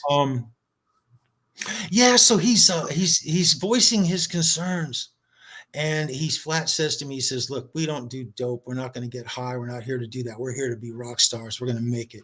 He says, this is not a game. And I can hear him saying it just like it was yesterday. Mm-hmm. So here's something about these guys. I on the last show that I saw him on, I didn't realize he was actually on other shows. I need to watch more. Evidently, I'm missing something in life. I need to catch up. I didn't realize. And so he called themselves a blend of, I believe it was Motown meets metal, I think is what he said, or Motown meets Metallica. And I got to say that is about as accurate a comparison as you can make for those guys. These guys were loud. They played, he had a full Marshall stack on stage when guys had a half stack. I believe they both had full stacks. I'm almost positive of that. I swear to it. And they were loud. They were loud, like Motorhead loud. And they were a blend. They had the only black bass player vocalist on the Sunset Strip in the beginning, at least for a 4 or 5 year period in 1980s, period. There was only one other band, and that was Roach and the White Boys. And she was a black front lead singer who sang like an angel. She was like Whitney Houston meets Janis Joplin. It was unbelievable. And the White Boys were her band. They were great, but that wasn't the Black Sheep. The Black Sheep were Motown meets metal, and they were unique. And that's a word that Anthony uses. Spot on. Very unique. And the lead singer, Anthony, his analogy of the lead singer who played bass and sang lead vocals. He sang. I don't think Anthony sang at all. I believe the lead singer was the only vocalist in the band. I might be wrong about that. I don't think I am. And he sounded. Anthony said he sounded like Robert Plant meets Steve Marriott, from Humble Pie. Oh, one of my favorite voices. Meets Rod Stewart. Okay. Now think of all that, right? You're thinking, okay, no. This is what I think he sounds like. I think he sounds like Otis Redding. Otis Redding meets Robert Plant. That's what I thought. Okay. And because Otis, that's just my take on it. And but his voice was so unique. And here's the other thing. When you think of it like a metal, and these guys were borderline thrash, even though there was no thrash. There was no such thing as thrash. Okay. Yo, Upside Down. Good to see you, buddy. The name hadn't come up yet, Hey, Upside Down, how you doing, bro? And but not only were they unique, they had their own sound. They were definitely a cut above. I saw them on at least 3 or 4 occasions, 2 or 3 at the Whiskey. I believe they actually played one show with Rat. I think they did. Mm-hmm. But it might not have been at the Whiskey. It might have been at the Starwood, because I actually saw them play the Starwood one time. And they were on the bill with a friend of mine's band, Vermin, Johnny Cochran. They were on the same. I believe they were on the sam bill on that show, if my memory serves me correct. But they had one of the best work ethics of any band that I saw come through the Whiskey a Go-Go. And it's funny, you think about it, talk about a work ethic. Some guys took it seriously. Some guys were just there to party and hang out. The Black Sheep were not those guys. They were a serious rock band, and they set a good example. But I didn't realize just what an accomplished guitar player he was. Musicians, the drummer and the bass player. The bass player's name was Willie. His name was Willie, but the drummer, actually, his name was Todd. He was 17 years old. He was a flat little kid when they played the Whiskey the first time. He took drum lessons from Buddy Rich. These guys were accomplished. They were accomplished. And I'll tell you, one of the good memories I have of that club was meeting that guy. I remembered years after that happened, having conversations with him before I ever saw him on YouTube. As a memory. And I remember that, like, during that show, it got to the point where even he was like, wait a minute, I do remember you. Because it started out as, well, I met a lot of people when I lived in LA too. Yeah. Wait. Yeah. I was like, no, yeah. And like Ty and I were like, no, Charles, he worked there. Blah, blah. And he's like, wait a minute. And then, boom, you can see it. Well, there was a period for about 6 months. Okay, so one time I'm walking the backstage and I come out the very, very top 3rd level backstage door where the fire escape is. And I would come out maybe 8, 10, 12 times a night. And I would shine my flashlight down in the parking lot and look in between the cars and make sure nobody's jacking somebody's car. Sure. Okay.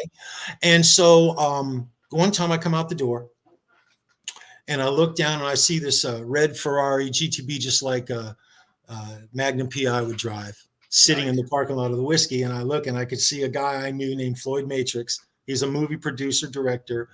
He produced American Hot Wax. You guys should Google that movie and watch it. I'm telling you, it's got a lot of wonderful people. It's a wonderful story. It's a true story, and it's a wonderful movie. Anyway, I see him down there, and I take my light and I flash down to him like that, and he kind of looks back over his shoulder up at me. I said, Floyd, what's going on, bro? And he waves to me. He goes, hey, come here, come here.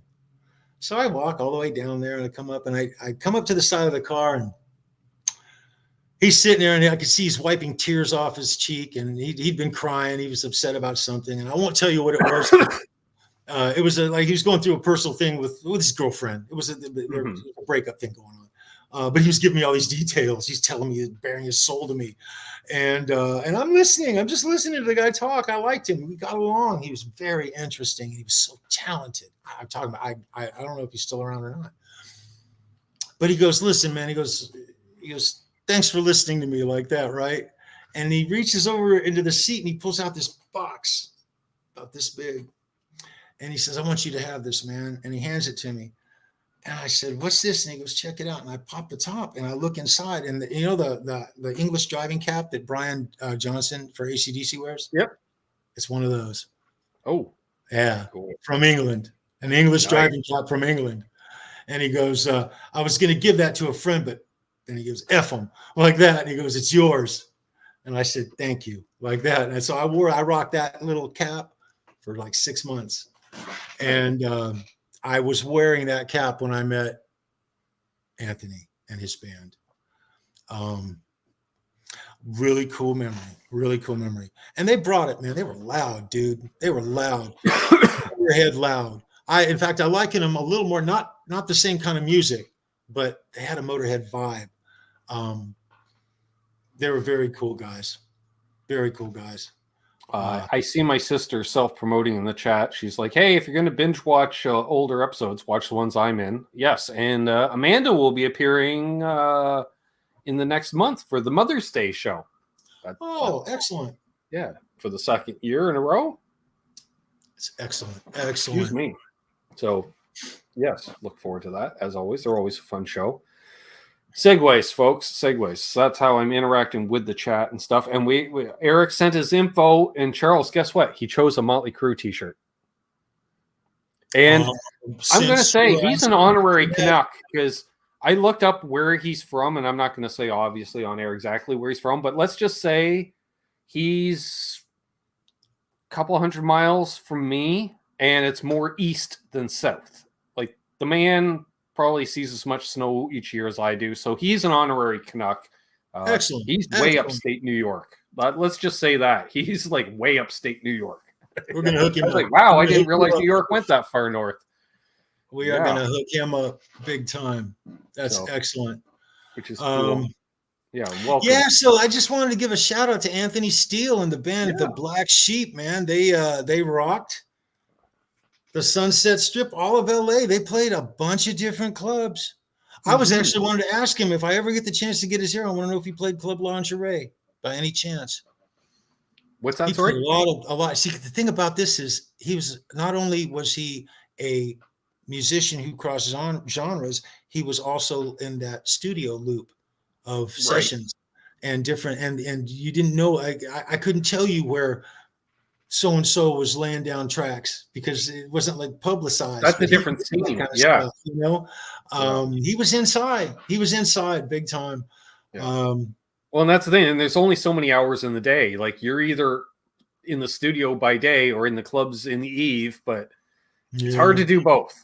Yep. Yes, it is. Unless, well, cocaine helps, but unless. But anywho's, I was gonna say let's throw it a bit out to we've got a bunch of people watching, so it's fluctuating because I don't know. I think people are going to the bathroom, the merch table, losing connection because they live in rural areas. I don't know, but some of you folks, if you have some of your favorite bands from, let's say, early to mid 80s, because we can, let's be honest, because they could have been playing and they knew Chuck, but we didn't know about them for like 5 years because all of a sudden it takes it that long to break big. And also you're like, oh, yay, they finally made it. They finally, good on them. So Throw some ideas out there, folks. Okay. Natasha asks, any adventures at Sunset Sound? No, not so much. Okay. I personally I walked past Sunset Sound a dozen times. Well, this is what I'm thinking. Literally, you never know. You could be walking down the street and have a story just because you look over and you're like, holy crap, that's such and such unloading. No, usually if I was on Sunset walking, and I walked up and down Sunset quite a bit, either with my girlfriend. Used to go to, there was a laundromat, not on Sunset, but if you went down and if you went down further east, past a street called Larrabee, there was one on the left down there, a couple more blocks. It's where everybody did their laundry in the neighborhood. I don't know, but I used to go there. We'd do laundry with a couple of guys from the crew. You know, it's where they had to wash their stuff when their girlfriends weren't washing it. I used to go down there with every once in a while, Charlie and Randy. I'd show up at the club and they'd be getting back, or they would ask me to go down because they would be washing out some linens and things that they had that we used in the backstage. They would do that from time to time. It was interesting being on the Strip. I never actually got into Sunset Sound, walked inside. I never had a reason to. Right. Never had a reason to. I wish I had. It's my understanding that Holly Lewis sent them a Tinkerman poster and they've got it up on the wall in there now. I would love to see that. That would be awesome. That would be awesome. Absolutely awesome. Doug Strong says Ryan Adams' studio is right beside Sunset Sound, isn't it? Not sure if he still has it after his fall from grace. I don't know. I don't know. I'm not sure. I don't know. That, and that's a question because Eric asked, ever run into Slash at all? He would have been young, probably still riding BMX bikes. Absolutely, but this is before. This is before Guns N' Roses. We're talking about LA Guns days. Is what you're actually talking about, and yeah, absolutely. Saw Slash on many occasions. He was young. He was young in those days. It wasn't.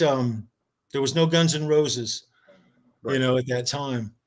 And but him and Tracy, I would see him and Tracy often, quite often. Tracy Guns is one of the nicest rockers I've ever met. He's an absolutely sweetheart of a guy. He's not an ass in any way, shape, or form. And I was never an LA Guns fan. I became a fan of Tracy Guns through social media. Like literally the last few years. Yeah, I never got into LA Guns for whatever reason, but like interviews and then like when he was on with Pete Thorne, I was like, this is a cool dude. And it seems like because I think LA Guns, they never quite ascended to the same level as say Guns N' Roses or Mötley Crüe or Van Halen. So, I don't think the guy ever made tens of millions. So it's not like he's always worked. Like his band was just popular enough, Charles. Like he still, you can't phone in a record. If he phones in a record, he's dropped from the label. You know what I mean? Whereas, that's the impression I got. A hustler, but in a good way. Again, goes back to that DIY side of things. They are very blessed that they have a catalog of songs, and they have a serious fan base to this day. In fact, their music is reaching new generations. Like I don't know, like again, because like not being a big fan back in the day, like I knew some of the songs and stuff, but I didn't really pay attention. And let's be honest, everybody coming out of LA was a decent guitar player, but also I almost have a feeling now, hearing him now as a guitar player, like I don't know if he just kept progressing or what the deal was, or like a lot of guys, you're playing what was needed for that role. Like we're talking with Anthony Steele. He could bust out some jazz if he wanted to, but that's not what that particular act was about. Like, you know what I mean? Like, that's why I wonder, like, because I was like, wow, because Tracy Guns, you always knew him as like a Les Paul player type thing, but he can play all the Van Halen stuff. You sure can, man. So it's like, oh, okay. Huh? What? But, it's funny. He's a friend of Adam Reaver from FU Tone, so I figured, he's got to be a good guy if Adam's friends with him. I love Adam. I absolutely love Adam. You know, he was fortunate. Anthony was fortunate because he was in LA in the late 70s as well. He saw Van Halen playing the Starwood to 10 people. Mm-hmm. He saw him play. I imagine he saw him up at Gazzari's playing to 5 people, which is just, I can't even wrap my head around that. Yeah. It was just a weird time, the way everything was transpiring, you know. And also another thing, Guitar Institute, they were starting, and within a couple of years of GIT, they were turning out some monstrous guitar players. The level of guitar player escalated massively between 1979 and 1983, 84. That's why growing up, I think I would have got into guitar sooner in life if it appeared to be easier, we'll say. Yeah. You know, like if I was older, I probably would have got into it sooner. Like assuming, you know, like my dad's still a musician, so I grew up around it. But if I had not heard anything from LA in the 80s, I probably would have picked up sooner because I was like, I can't do any of that crap. And then I discovered Izzy Stradlin and I went, that I can do. I can just stand stoically in the background playing cowboy chords to rock and roll. Don't give Izzy his due. Izzy Stradlin is one of the best songwriters. He is fantastic. I got to give him credit. He doesn't get the credit because he's living in Slash's. He was living in Slash's shadow, to some degree. And he was okay with that because he's like, yeah, go play your little solos and wear your hat, and I'll just be back here just filling the back line. You know the song "You Could Be Mine"? Yeah. Listen to the lyrics of that song. That's messed up. That's a messed up song. But that's Izzy Stradlin right there, straight up. That's one of my favorite Izzy Stradlin songs. He wrote that song. That's his lyrics. Listen to the lyrics of "You Could Be Mine." That's just a messed up song.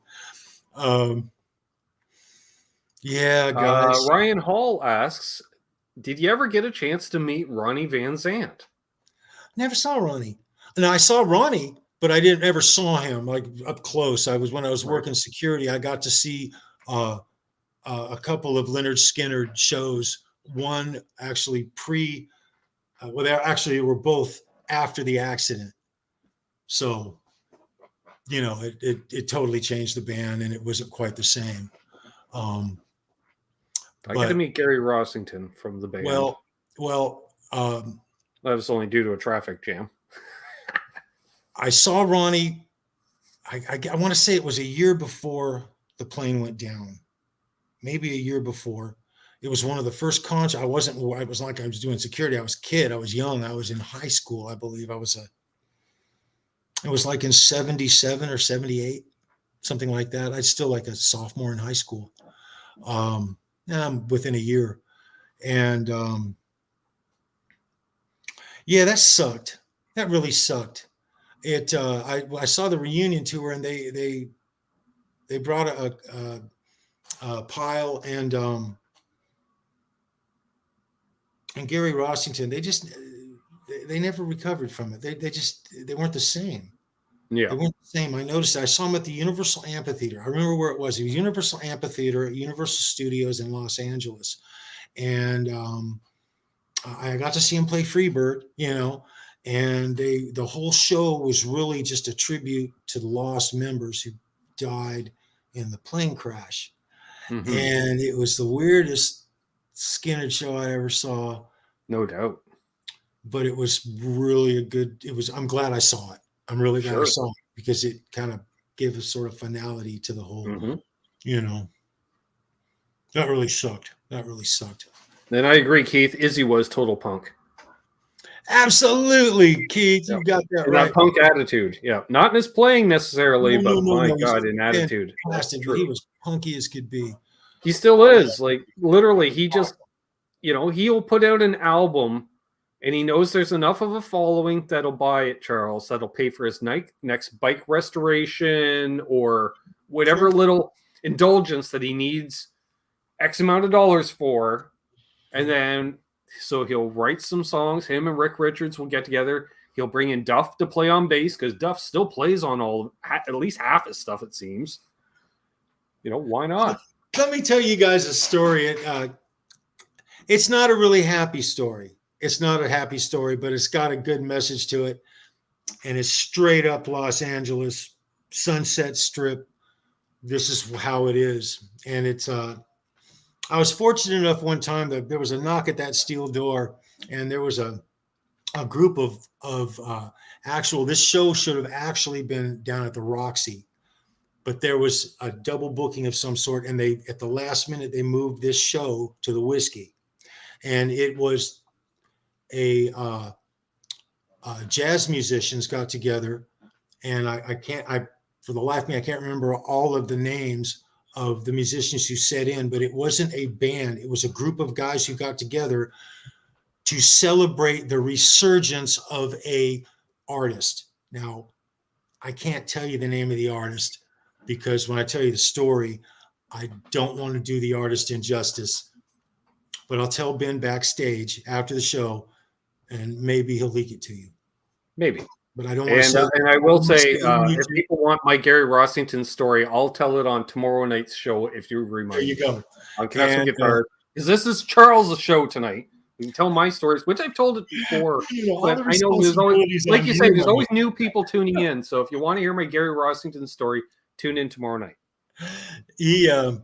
I go down to the door, I open the door, and Don McLean is standing there, American Pie, okay? Through the 70s and 80s, that song was the Don McLean, and they're not good, Charles. Let's just say. My mom had to deal with Don on occasion. Well, working at festivals. Yeah. Well, and this would have been 10 years before you're doing this encounter. He was a gentleman. I'll give him that. He was very nice. He was there to support a friend of his. They were all there to support their friend. And it's about 30 minutes to showtime. Every big wig in the music industry, what's his name? The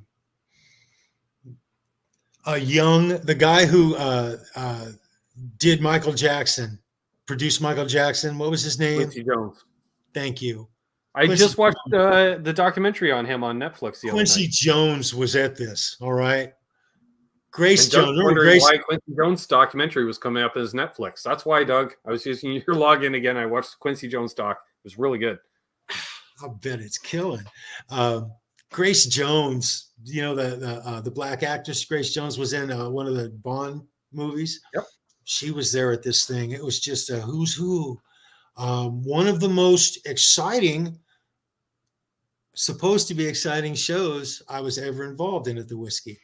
It was incredible. Well, yeah, I'm already there's the cool factor, which is, hey, this band's playing, and you have the guys, and we'll say it's all the hot guitar players that come and knock. Charles, because I got to see him play. That's one thing.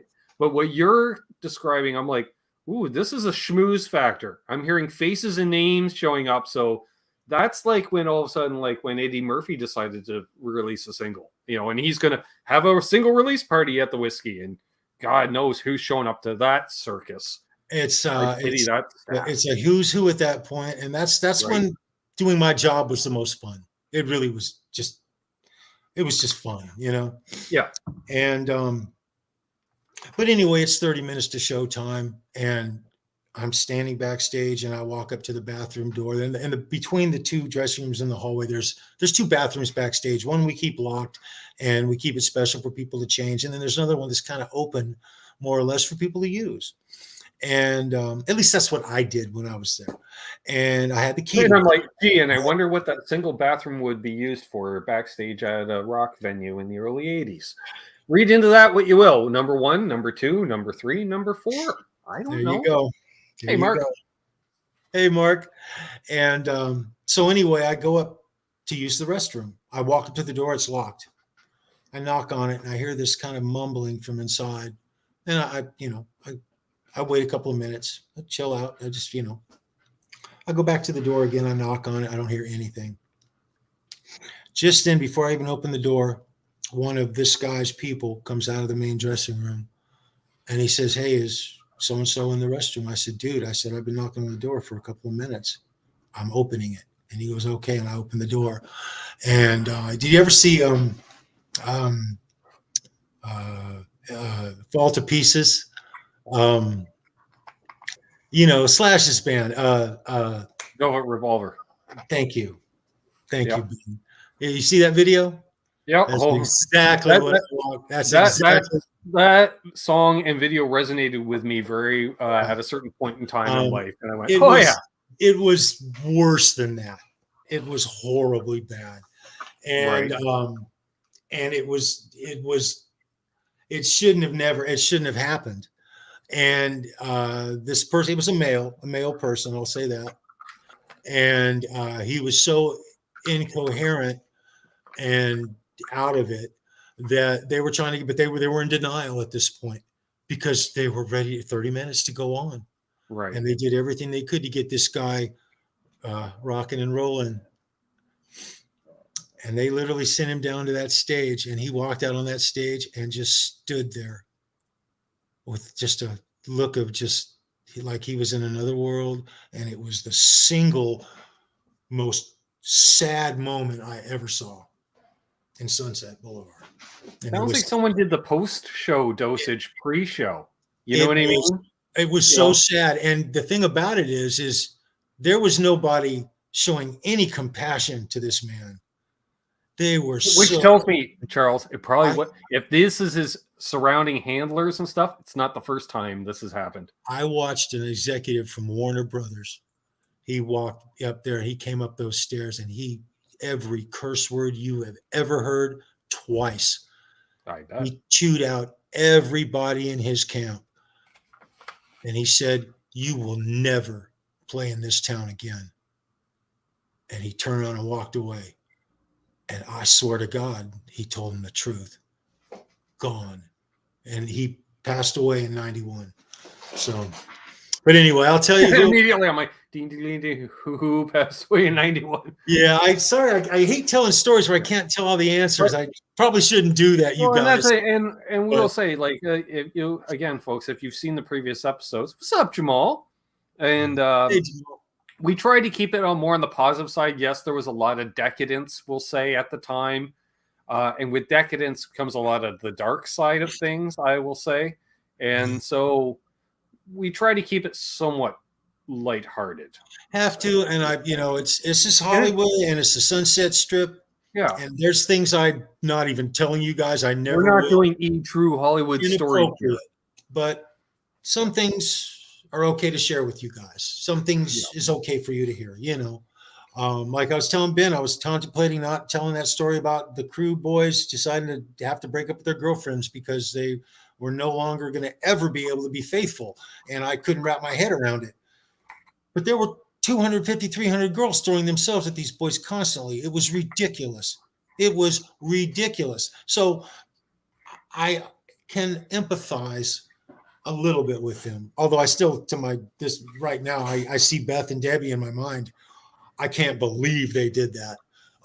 It's funny because at the Perkins Palace show, those two girls would have been there keeping everything together. They would have watched all their stuff. They'd have made sure their stuff was watched while they were on stage, and the boys would have had it a lot easier because that's what they were used to.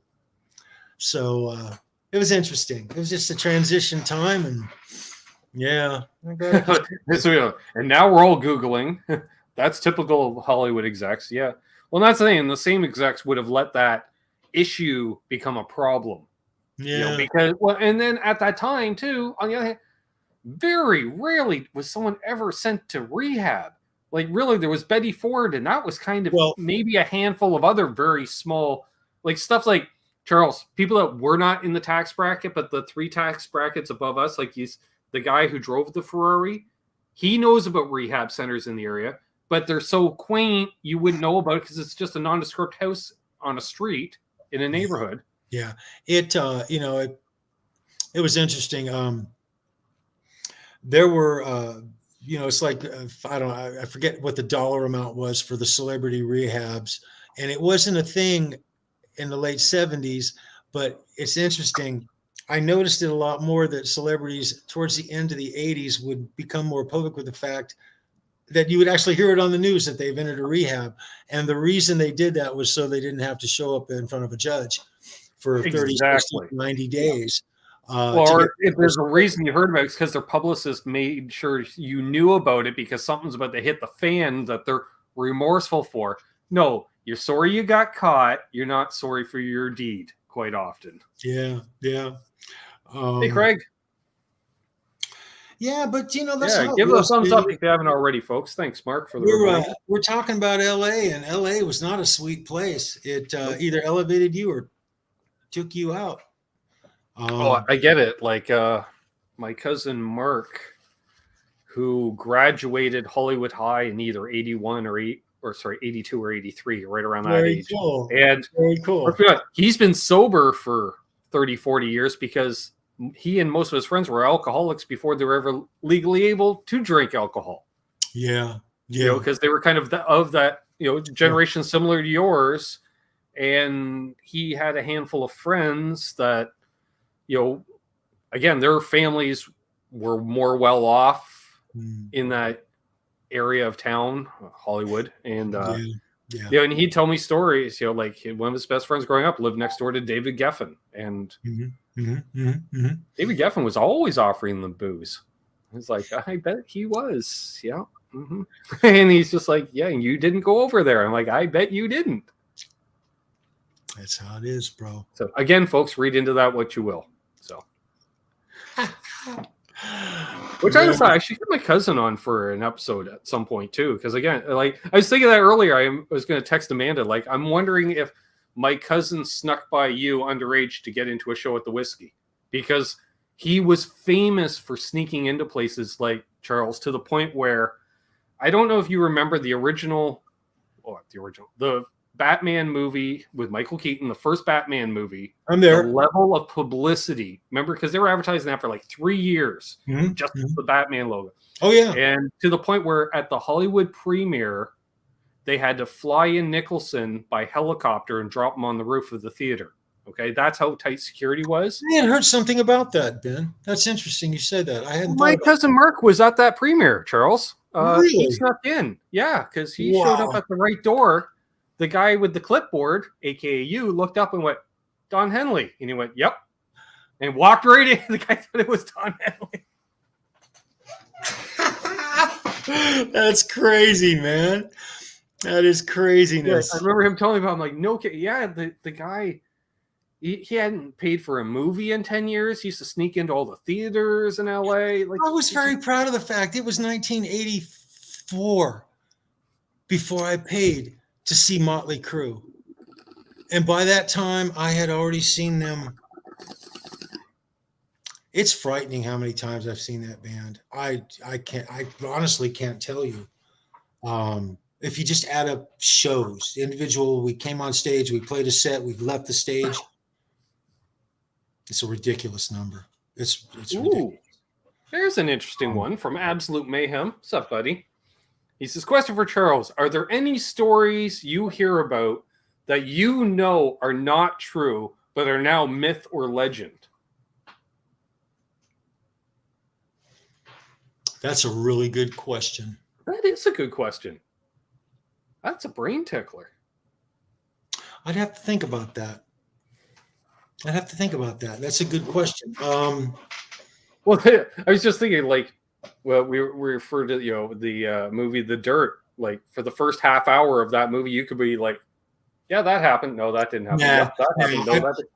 The Dirt doesn't even begin.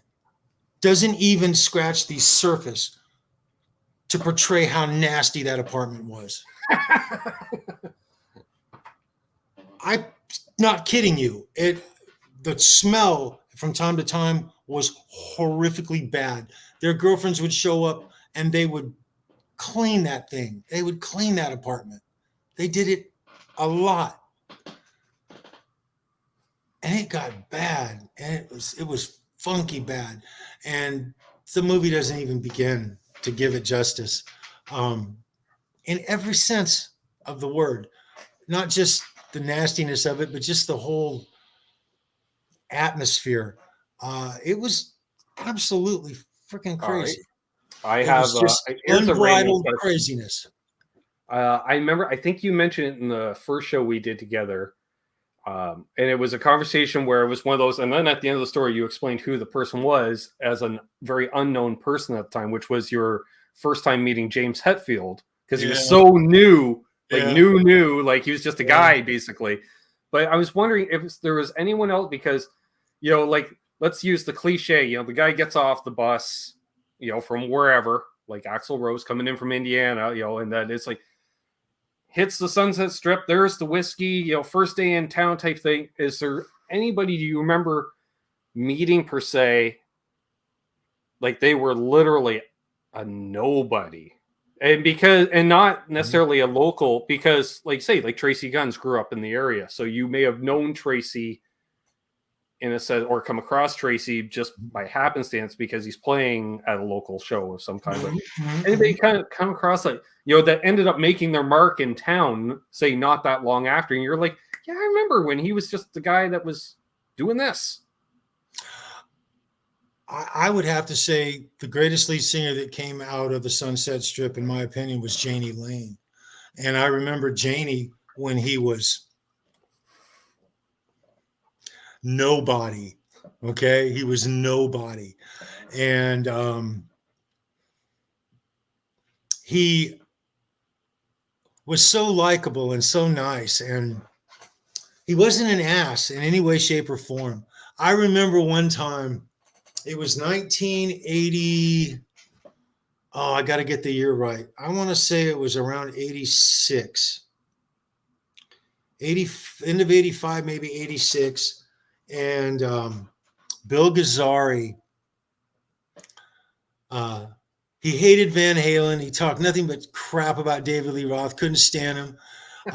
Didn't really, he kind of half got along with Mötley Crüe, but he knew that they were Mario's boys. So he kept his hands on. That's a straight. I'm wondering now, is this guy old enough that he actually likes like actual singers? Because I can understand if you're a big fan of actual singers, not being a fan of David Lee Roth. He didn't like anything about the band. He especially hated the fact that only 5 people would come to see him. And that's really what it boiled down to. Yeah. That all changed. It was so weird, but I don't want to lose my place. Jani Lane. Yes, I got to say, Jani was a singer. Jani sang. He didn't scream. He didn't have a set of pipes like Kevin Dubrow. Nothing the same. But I have to say that as a singer, I think Jani Lane was just live. You know who he reminds me of? That's ironic. Oh God, I can say this. The lead singer for Dirty Honey. Oh yeah. Interacts with the audience almost like Jani Lane. I just came to that. I just realized that the only thing he didn't do was jump off into the crowd, because Jani would dive off. I think we all know John Mancuda. Well, he's had Jani in his face before. I have not, but he has. Keith agrees. Keith Campbell agrees. He's like, yes. I have to say that meeting Jani, seeing him as nobody, and then watching him rise. It was at the end of the last show I ever saw.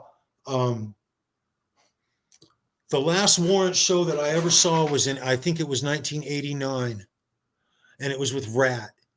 It was the last time I ever saw Jani or Robin. That'd be a good show. Yeah, it was fucking great. It was great. It was great. Yeah, I'd say Jani Lane, guys. There's a couple of others, but they're not really. They never made. I was fans of a lot of different people. There were lots of bands that played there where I would get to know a bass player from the band. Sure. I love Cliff Burton. I talk about Cliff all the damn time. When he was playing with Trauma, God, man, that was cool, because I wasn't a big punk guy. Right. I wasn't a big punk guy. And I was obviously into heavy metal and hard rock, but those guys were doing something different. It was different. And it was, they hadn't found their sound yet. And when they started finding it, it was, I got to say, it was probably the end of 80, 82, early 83. It was a show that Anthrax and Megadeth were doing. They're playing the clubs. Anthrax, Megadeth, Metallica, and Slayer. Thank you. The big four. Thank you. Who's the fourth? Slayer. Thank you. I'd have got it. I'd have got it. Yep. And they all had their sound. And it's kind of weird because they all knew each other. All those guys all knew each other. They've been hanging out with each other for the better part of a decade. Well, let's be honest. They had to be at least aware of each other because everyone it's going to come up that discovers them for the first time and be like, hey, you either sound like this band, or this band. Because that's your only point of reference. Because nobody else was playing anything remotely like that other than it's like you're like Motorhead but chuggier.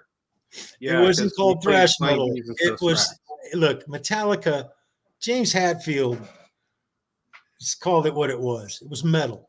Okay. Yeah. That's why they called themselves Metallica, and it was known as metal. And then the movie Heavy Metal came out, and Sammy Hagar, who was still the Red Rocker at the time, had this hit song. It was played all over the radio called Heavy Metal, and it was the title track to the movie, the animated movie. It was a big deal. We used to go see Heavy Metal. We'd go to the Griffith Park Observatory in Los Angeles, and they'd show it on the ceiling of the observatory. Cool. In Dolby Sound. It was flipping spectacular. No doubt. You can't go not be sober for that. God, man. And but yeah, I lost track of the question we were talking about, but I named off the well, it was dating back to Janie, basically. I love Janie. My God, man. I just thought, what a tragic ending. There's another tragic ending that really never should have happened. Did you have any contact or involvement or seen the Runaways at all? I love every one of them. Except for Sherry Curry. I never met Sherry Curry. I never, ever, ever met her. And I kind of bummed me out because I met all the other three. I remember when Susie Quattro started going on Happy Days, and she started working on a movie career, that and Laverne and Shirley. She was good friends with Henry Winkler. In fact, I'm actually, I can share this with you guys. I'm on Tony's channel on Show Me Your Pick, Halenville Live. I have a friend, Jeff, the Jeff that I was telling you about at Perkins Palace, he actually got me into doing security work. It's all because of Jeff. And because on the boulevard that day, he flagged me down. I jumped in his truck and took off. And 5 hours later, I was standing in front of Hart's dressing room door at the Whiskey. That was the beginning of all this. And just I lost track, Ben. That's the first time tonight I've done it. With the Runaways. Any contact? Thank you. So she was she was hanging out with Henry Winkler's group, which would be the Penny Marshalls, and and the Cindy Williams and everything. But Lita was going through hard times during that time. We're talking 79, 80, and 81. The Runaways disbanded in 79. The last year of their existence was pretty rough. Mm-hmm. The girls all hated each other. They didn't talk to each other for a very long time. It was a horrible breakup of a band. And they all kind of went their own separate ways. Joan, I remember the first time I opened the door for Joan at the backstage, and she was with a group of people, and I almost didn't recognize her. She was with, remember the motel, was it the motel, Martha Vandella? Is that the hotels? Motels, right? Motels. Yeah, she was with Martha.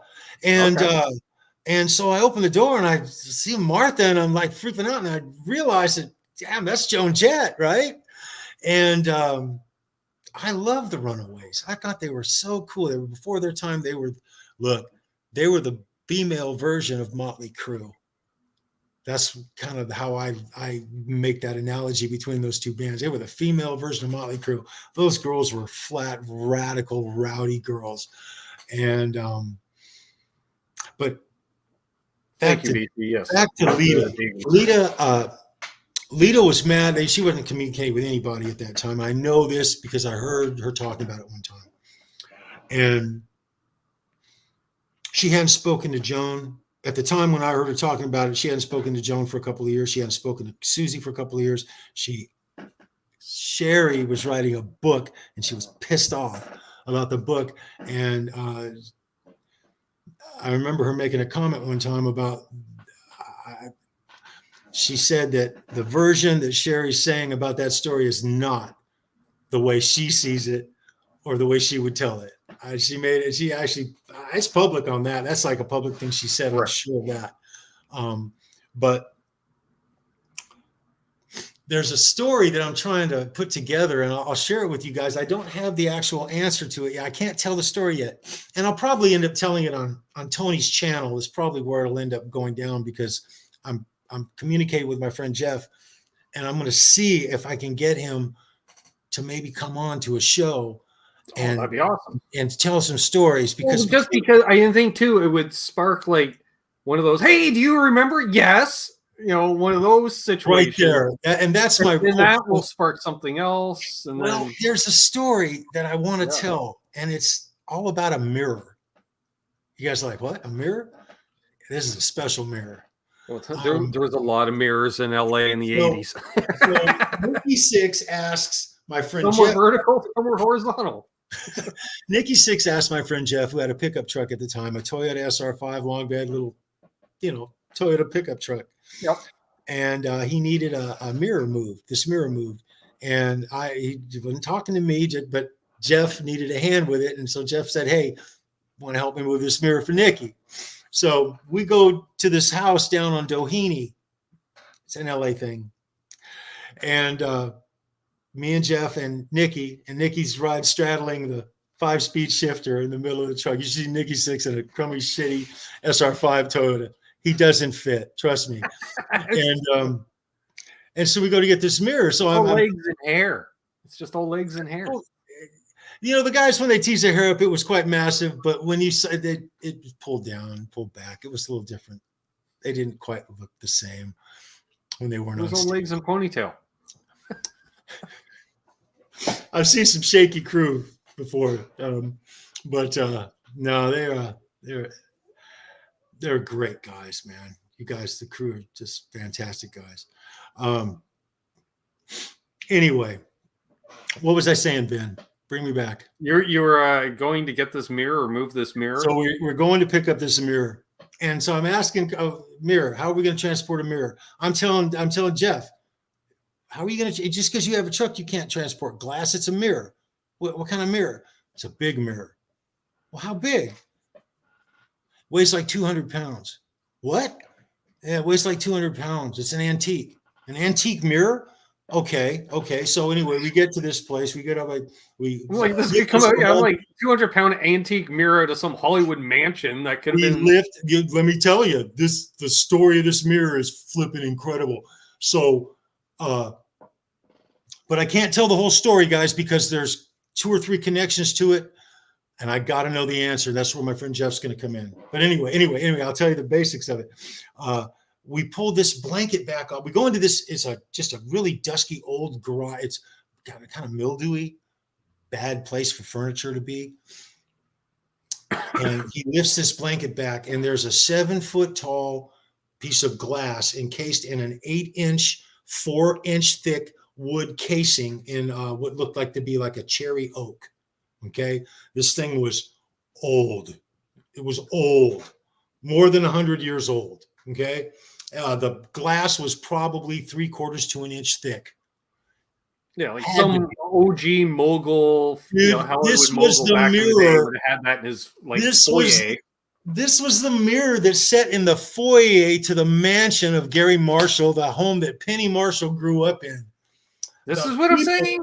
The people who cast their image and adjusted their jacket or fixed their hair in this mirror would have been priceless. And so the point of the story is I'm trying to find out, because this mirror was going to Lita.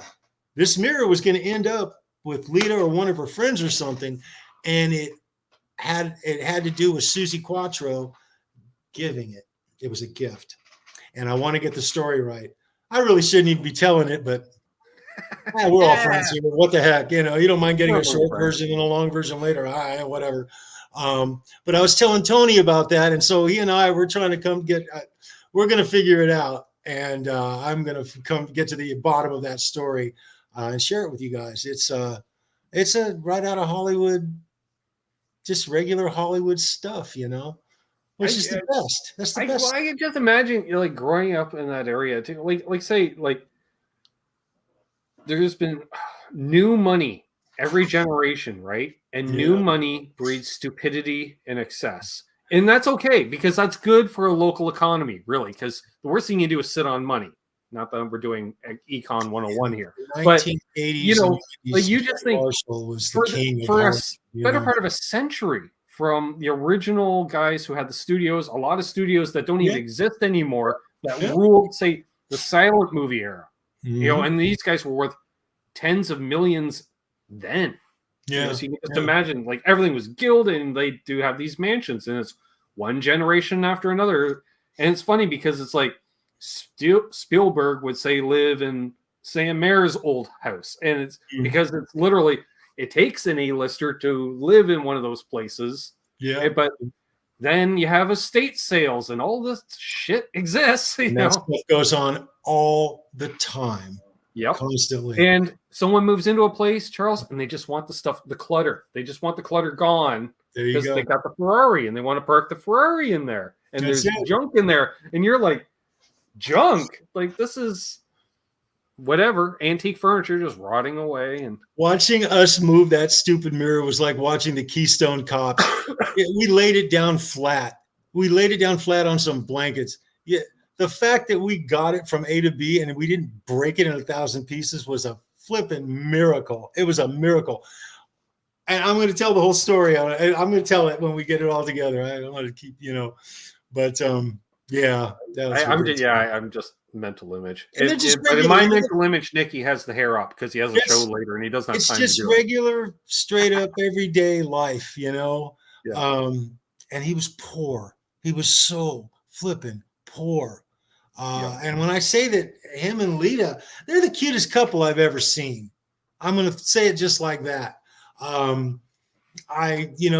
She was engaged, married. I think it was just engaged to Tony Iommi. And that was just a big deal because everybody was saying, like, you know, she's the first lady of metal and this and that. Shit. Her and Nikki Sixx were one of the greatest couples I've ever seen in Hollywood. And they were poor. She was miserable. She was out of the Runaways. It's not like she was a millionaire based off the Runaways or anything. They got most of their notoriety long after they were broken up. She was taken advantage of by her husband. Mm-hmm. He had control of everything. That is Hollywood knowledge. You can Google that and find out. There's documentaries on that. She was done really badly wrong, and actually, truth be told, we did a show, Show Me Your Pick, with Tony a couple of weeks ago, and I intentionally didn't say a thing about Kim Foley when I was talking about Lita, because I thought about it and I was like, screw him. I don't mean to get negative, but I get it. I'm a Lita fan. I just didn't like to see her come out of the Runaways with so little after going through so much. I thought it was exactly. And like I say, they were around just long enough to get enough of a notoriety that it was that ripple effect. So like by the time I heard of them, like I say, they've been broken up. I was like, oh, that's that band where, because I knew them all individually. And then all of a sudden it was like, boom. I'm like, what? All these people used to be in a band together? And people were like, yeah, the Runaways. I was like, you know what they did? They made friends. It's weird. It's kind of weird. They say that the reason that Sherry Curry just kind of dropped off the radar was because of drugs. Maybe that's true. I don't know if that's true or not. But the other three girls managed to make friends. They made friends. And Lita made her friends with, guys like Mario and Lou Adler. And she had a lot of rock friends like Lemmy. Her and Lemmy, they were tight.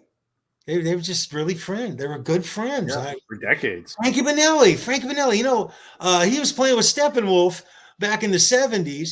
When I met him, he was Kevin. I knew him when I first met Frankie Banelli. I thought he was Kevin Dubro's best friend. That's what I thought. I didn't know who he was. Right. And then very quickly I found out who he was. And I was like, oh, that's, you know, but it's just funny. You don't know who these people are. And then history makes it all obvious. It's really interesting. Yeah. It really is. Well, like say, in being in another country and that many years younger, like, you know, like I knew Joan Jett from her hit single, like everyone, you know, that's how I discovered her. And Lita Ford, until she released her solo album, I hadn't heard of her. Mm-hmm. And then, Christ, it wasn't until I think I was watching a documentary on the Bangles, and all of a sudden I'm like, wait, what? What? Hey, I'm like, now that's a career. Okay. You know, I'm like, she did it twice with girl bands. I'm like, yeah, kudos, you know. And it's literally, you know, you put the pieces together retroactively in many ways. Very cool. Actually, you know, because there's not a lot of bands that I'm just trying to think. How many other bands had just a taste of success, split up, and were able to, for the most part, all go on and do stuff? Yeah, you know, that's rare. That's rare.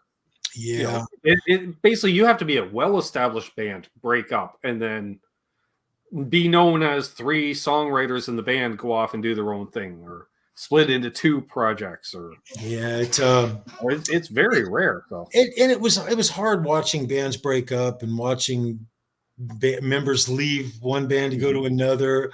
Right. There was a lot of drama. I remember drama backstage at the Whiskey. I said always drama, Charles. Oh my God. I'd hear a guitar bounce off a wall in a dressing room. It makes a very distinctive sound. Drumsticks would come flying out of the dressing room, expletives flying. Hey, the way I see it, as much as like a bunch of passive aggressive, panty waist, gossipy, girly guitar players we're still nothing compared to lead singers. Oh, that's a fact. Oh my God. Because in my opinion, Charles, anybody can sing with enough practice. Anybody can sing with enough practice, learn an instrument.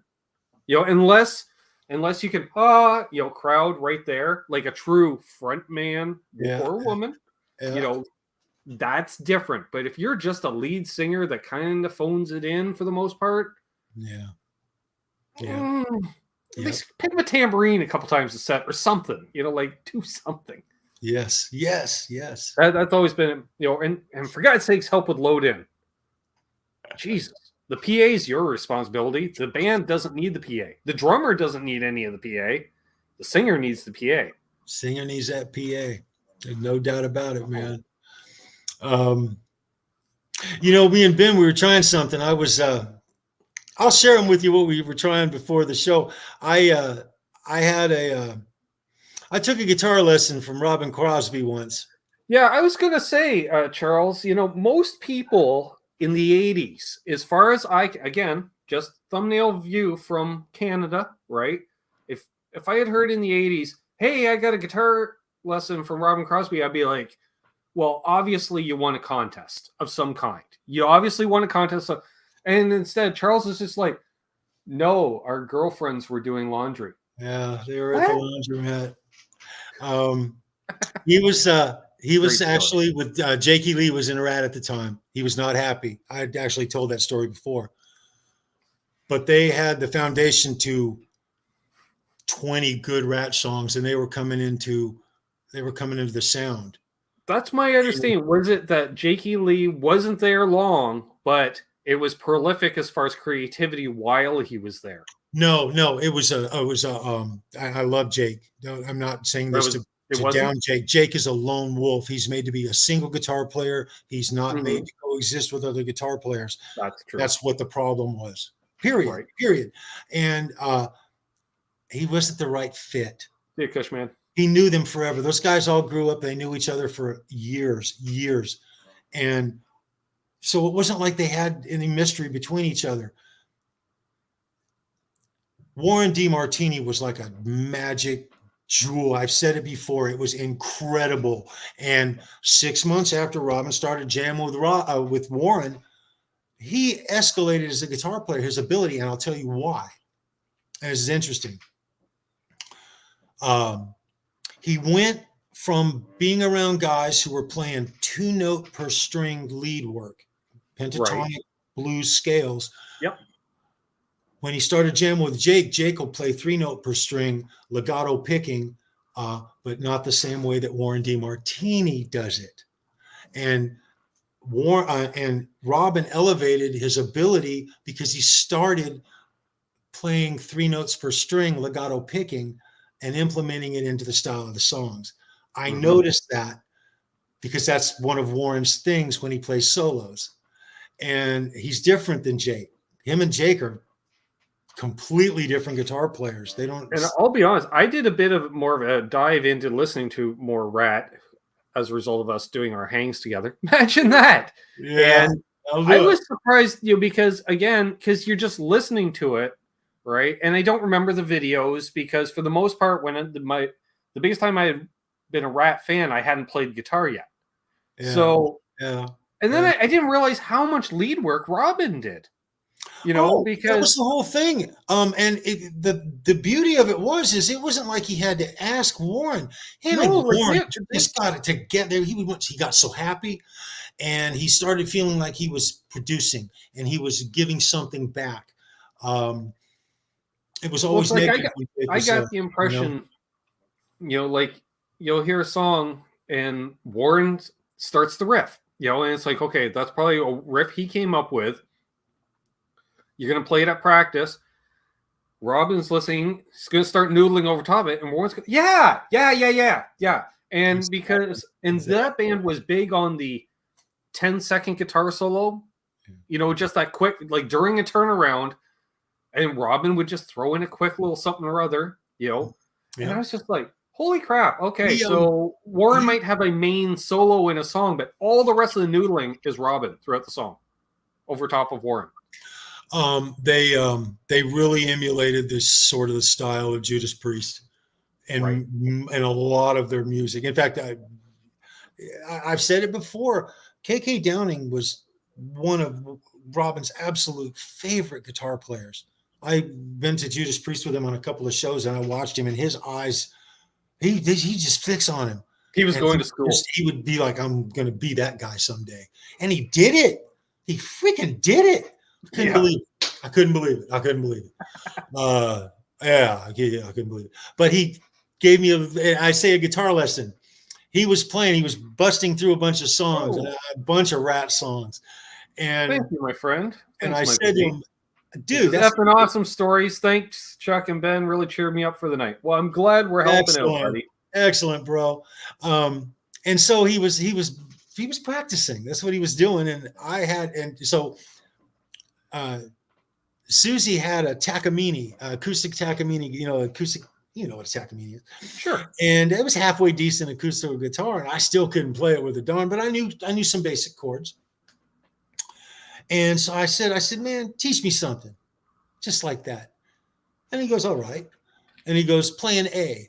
And so I took my 3 fingers and put them on the strings all nice. He goes, no. He goes, bar it. Take your finger and slap it across there and bar it. I couldn't do it right. I couldn't do it. Right. It was muting the strings rather than making them ring out properly. But I learned it. He showed me what to do. And so he's basically showing me this little progression. And he showed me the solid chords with his left hand. And then he showed me how to articulate differently. And what he showed me was how to pedal. He showed me pedaling. He was pedaling on the A. And breaking it up. And then he was breaking up the pedaling at different speeds and different increments to vary the same notes differently. Same notes, 5, 6, 7 sets of notes that you're playing. And because you're changing this hand, you change the whole dynamic of the notes. And it was Rat. The music he was seeing, he showed it was Rat. He said, see, I'm using it here. I'm using it here. And I didn't forget it. I couldn't play it for crap. Until about 10 years ago, I started learning how to play guitar, and I got good enough to where I could actually learn it and play it. That's my prize riff, man. I cherish that shit. It's not hard. He showed me something quite simple that you can build on.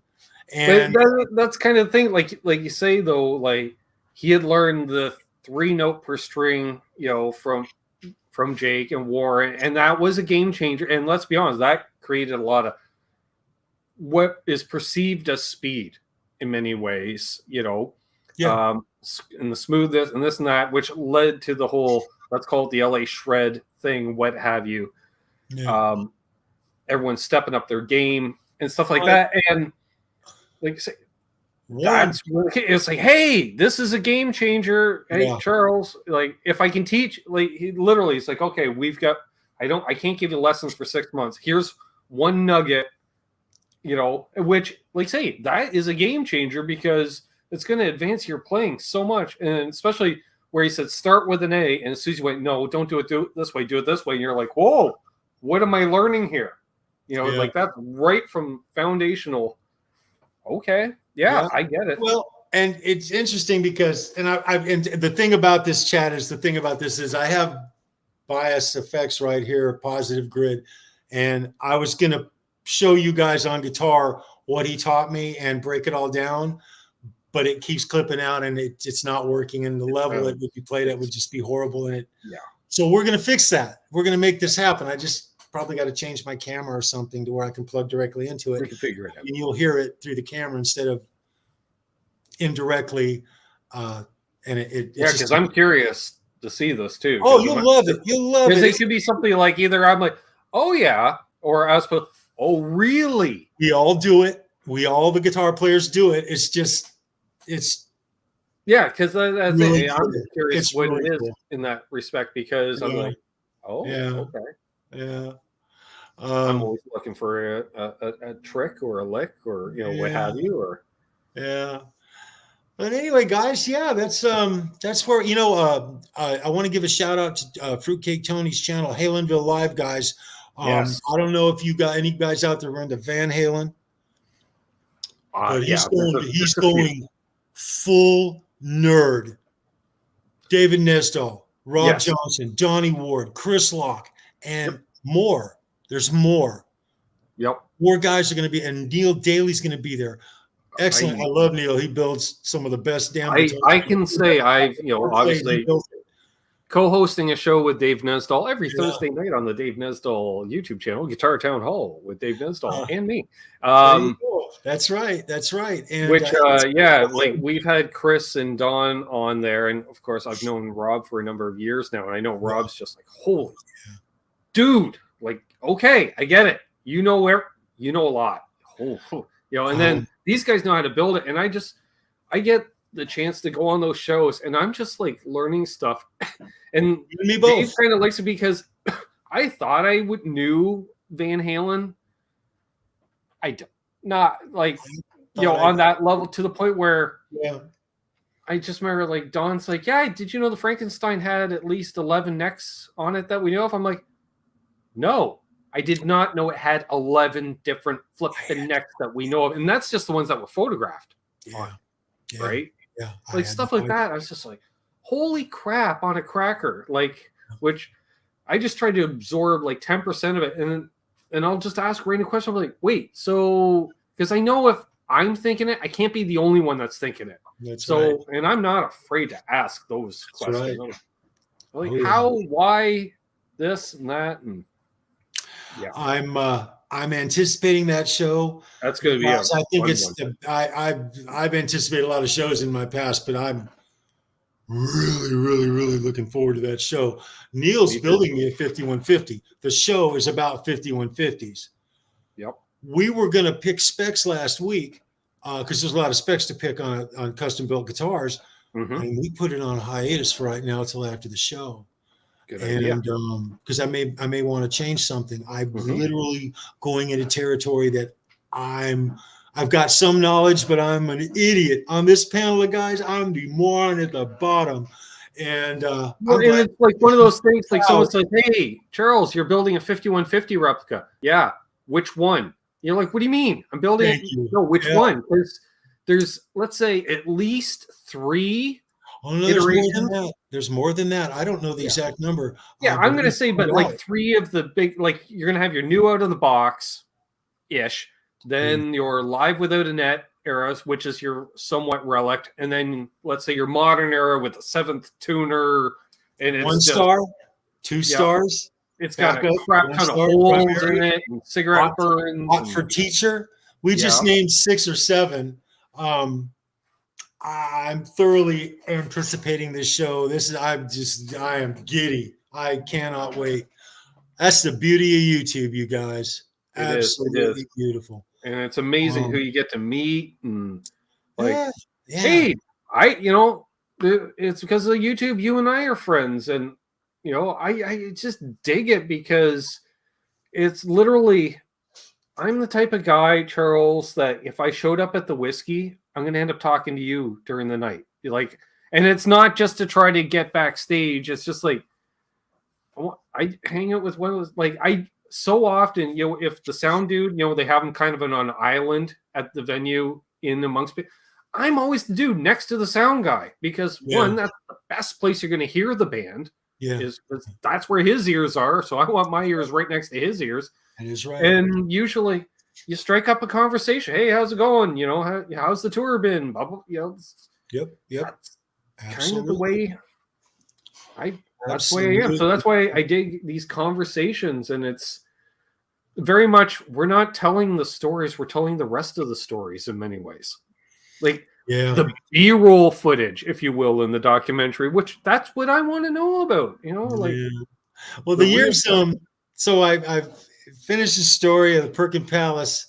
I've got about 10 more really, really good Mötley Crüe stories. I've got a whole bunch of Rat stories that I've never even thought of opening, and we'll go through them here and there over There's a bunch of other bands as well. I'm waiting for Nikki to call you up and get pissed because I said I saw him naked. All right, I'm I'm just going to reply seriously, Nikki, who hasn't seen you naked? Come on. I'm anticipating a lot of new things coming up in the future. My response to Nikki is going to happen. The amount of people that have seen you naked exceeds into 4-digit territory. Yeah. You have no qualms about somebody mentioning they saw you naked because they're 1 of 1,000 or more. I'll tell you, Mick Mars in his underwear playing a black Les Paul is that's priceless. That's a high contrast because I'm thinking that's a body that doesn't get a lot of sunshine. No, but I'm going to say this about Mick. Of all the guys in the crew, Mick is the funniest. He's the funniest. He's got the best one-liners. He'll make the most sarcastic remark, and you just laugh. He's so funny. He's hilarious. Mick Mars is a freaking hilarious dude. That's the interview that I want to see. I want to see the Pete Thorne or the Tone Talk or somebody talking with Mick. Oh man, and I don't care if they ignore the chat for 3 hours and just riff. Yeah, I'm there with you, Ben. I'm right there with you, Ben. Because he's such an enigma in so many ways. We'll talk more next time about Mick. I want it. We'll do some Mick stuff. We can talk about Mick. I don't talk about. I was fortunate enough to meet some family members, sisters, brothers, mothers, fathers. I won't talk about a lot of personal stuff, especially if it's negative. I won't go there. But we'll open up over the next few months, and we'll have a few good stories from that I can tell. And you know what? I think I need to make a separate playlist, the Charles playlist. Oh, don't do that! Don't do that! I'm going to be right in the mix with everybody, all you guys. No, you'll be in that one too. It'll be a secondary, but definitely we will do another part. It's really we are getting to the bottom of the hour, so. Yeah. And this guy's been working a ton. He was exhausted before we started the show. Crazy. I missed the show last night. I didn't even get into like 8:30 or something. And I had already been working like 12 and a half hours. And I called Tony. I said, it ain't happening. It just ain't happening. But I love you guys. This is, like I say, the best community that, I'm blessed to be a part of this. You guys rock. And hey, somebody's got a Mötley Crüe t-shirt. Maybe we'll make this a regular thing, Ben. I don't know. We'll see. We'll see. We'll see. So yeah, definitely, folks. Think of, again, bands from that era that you want to hear a story about. We don't know because we need to tickle Charles's brain. The stories are in there. He's just I want to get necessarily remember until you go. I would love to sit with Anthony. Yeah. And just generalize on the 70s and the early 80s. He left LA, I think, by like 90 or something, if I remember hearing his story correctly. So he was there for that whole decade. Right. And as I recall, his story was one of those he had to leave when he left. Well, and I appreciate his story. It is he needed to leave. So Hollywood. It's typical Hollywood, and there's nothing better than a good Hollywood story. Oh yeah, even on a local level here, our friend Mark Taft. Yeah, I don't know if he's still watching or in the chat here, but one of his good friends growing up, like he grew up with, he was the kid that he knew growing up. I want to be a rock star, and he moved out to LA, and it would have been around, I think, if I'm not mistaken, the early to mid '90s. He played as part of the house band at the Whiskey. Very cool. So, like, and it was one of those. He had to come back, Charles. We wouldn't have him if he didn't come back when he did. Like, that was put him on a plane, send him home. But he survived as a result and brought back a shit ton of knowledge with him. He's got stories that are priceless. He shares. Look, he shared a stage with every major band in Los Angeles in the 80s. Well, and that's the thing. And it was funny because I knew, like, Mark knew him. Mark told me about him to some extent. Yeah. And then Mark and I were talking with my best friend Richie, and I'll wrap up the story with this. And, and Richie's like, oh, I know him. And Mark's like, what? And get this, they were putting a band together. He joins the band just long enough that they were in the garage. They got a set down. It was pretty close. And then all of a sudden he dipped out. He goes, okay, go do your thing. Wow. Like, never played a gig with them. It was just that for that initial 3 to 4 month period. Here's a set of song writing and boom, boom, boom. And there you go. And played a minimal enough part playing wise that it would be easily to replace him. And he was a hell of a player, but that's not what he did with that band, I guess. And then he was there, and then all of a sudden he's like, they're like, you showing up for practice? He's like, no, you don't need me anymore. And they're like, what? He goes, yeah, you don't need me anymore. Wow. Yeah. Like, ain't that a trip? That is so cool. So cool, man. I'm not sure if he even had any gear. I think they supplied all the gear for him to play with at the jam site. It was one of the, like, just, I don't know, like a muse type thing. Yeah. Wow. That's crazy, Ben. Yeah. And then I got to know him because he moved into a place with his girlfriend, and then he moved in next door to my fiance in a townhouse. And all of a sudden, like, I went to pick her up one day, and I'm like, hey, buddy. There he is. Small world. Great. Yeah, that's great. That's how it works, Ben, I've had a wonderful time. I hope you enjoyed the show, Charles. We're definitely doing a part 4, I guess. Yeah. Really? Thank you, Ben. I'm humbled, you guys. I'm having fun. You guys absolutely rock. Yeah. Thank you for having me. Thank you for letting me come in here and run my mouth for a couple of hours. I just love, like I say, your stories are so relatable too. Like, anybody that's gigged on a level has played a shit show. And like that Mötley Crüe story is just like something you're like, and when you saw Styx, I'm like, yep, I know what it is. Exactly. I've seen them at their absolute worst. I've seen them at the yes, Mark, I've seen Tommy Lee upside down playing drums with his sweat falling on me and my girlfriend. Priceless. He doesn't do that anymore. They stopped doing it. Various reasons. I actually would love to ask him why. That's one of my questions I want to ask Tommy. Why did you stop the dream? Because that was a dream he had. all of that, the drums tilting and the whole rotation. He had a sick dream one time, and he woke up and that's what he wanted to do, and they made it happen.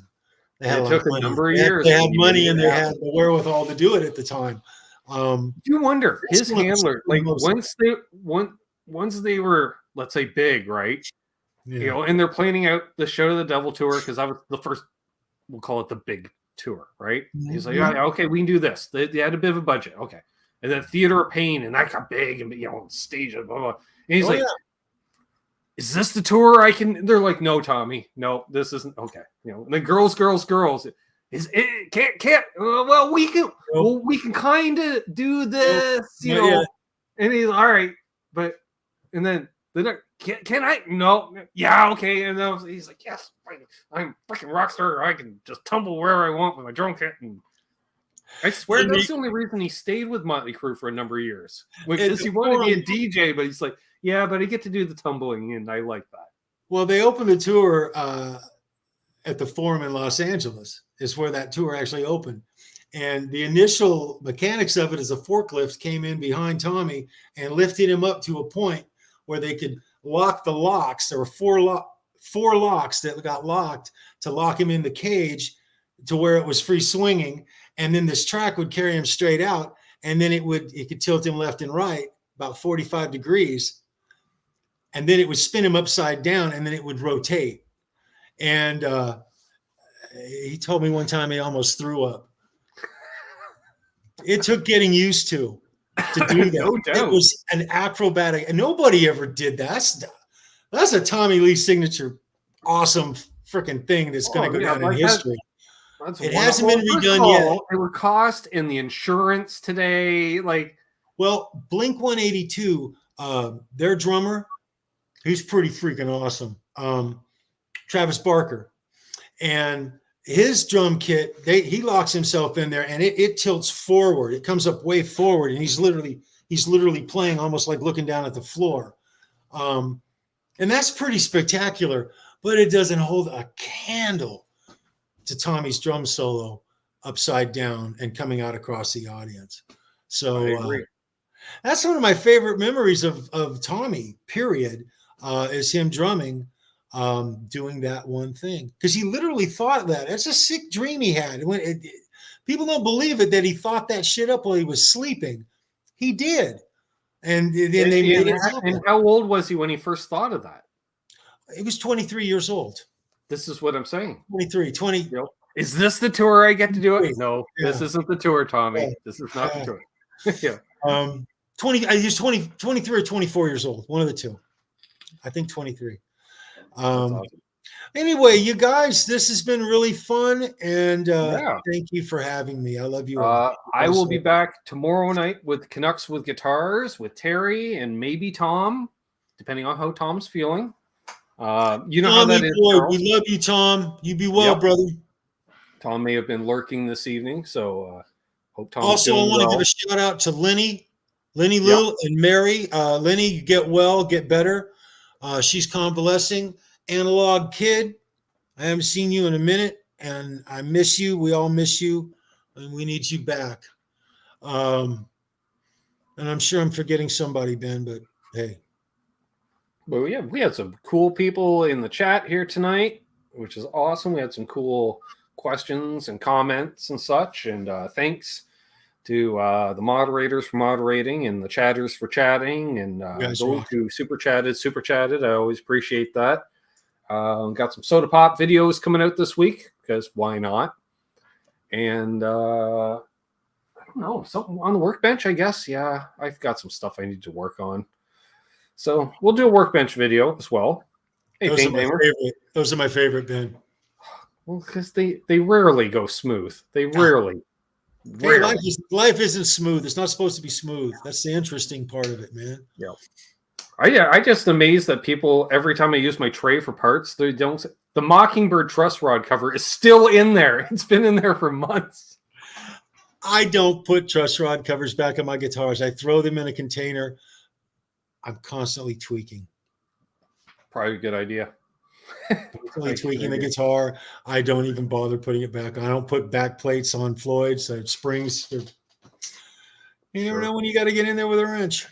This is true. This is true. So on that note, folks, I've been Ben. He's been Charles.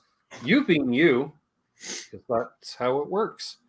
So hold the line here, Charles. You know how it works. You're a YouTuber. Oh, you got it, brother. You know how this works. So as always, folks, hold those doors open. Let Doug's wife in ahead of you in traffic because she's real. Yep. Oh, and NAS Canucks this week. Back to prime time. What? Yep. 8:30 p.m. Talking about Martinsville action. That's right. There was a fight. Yep. Because like hockey, sometimes there's a fight in NASCAR. That's why. That's it. That's fine. 2 minutes for instigating. That's right. He should have. $50,000 fine? Probably. All right. Cheers, folks. Look.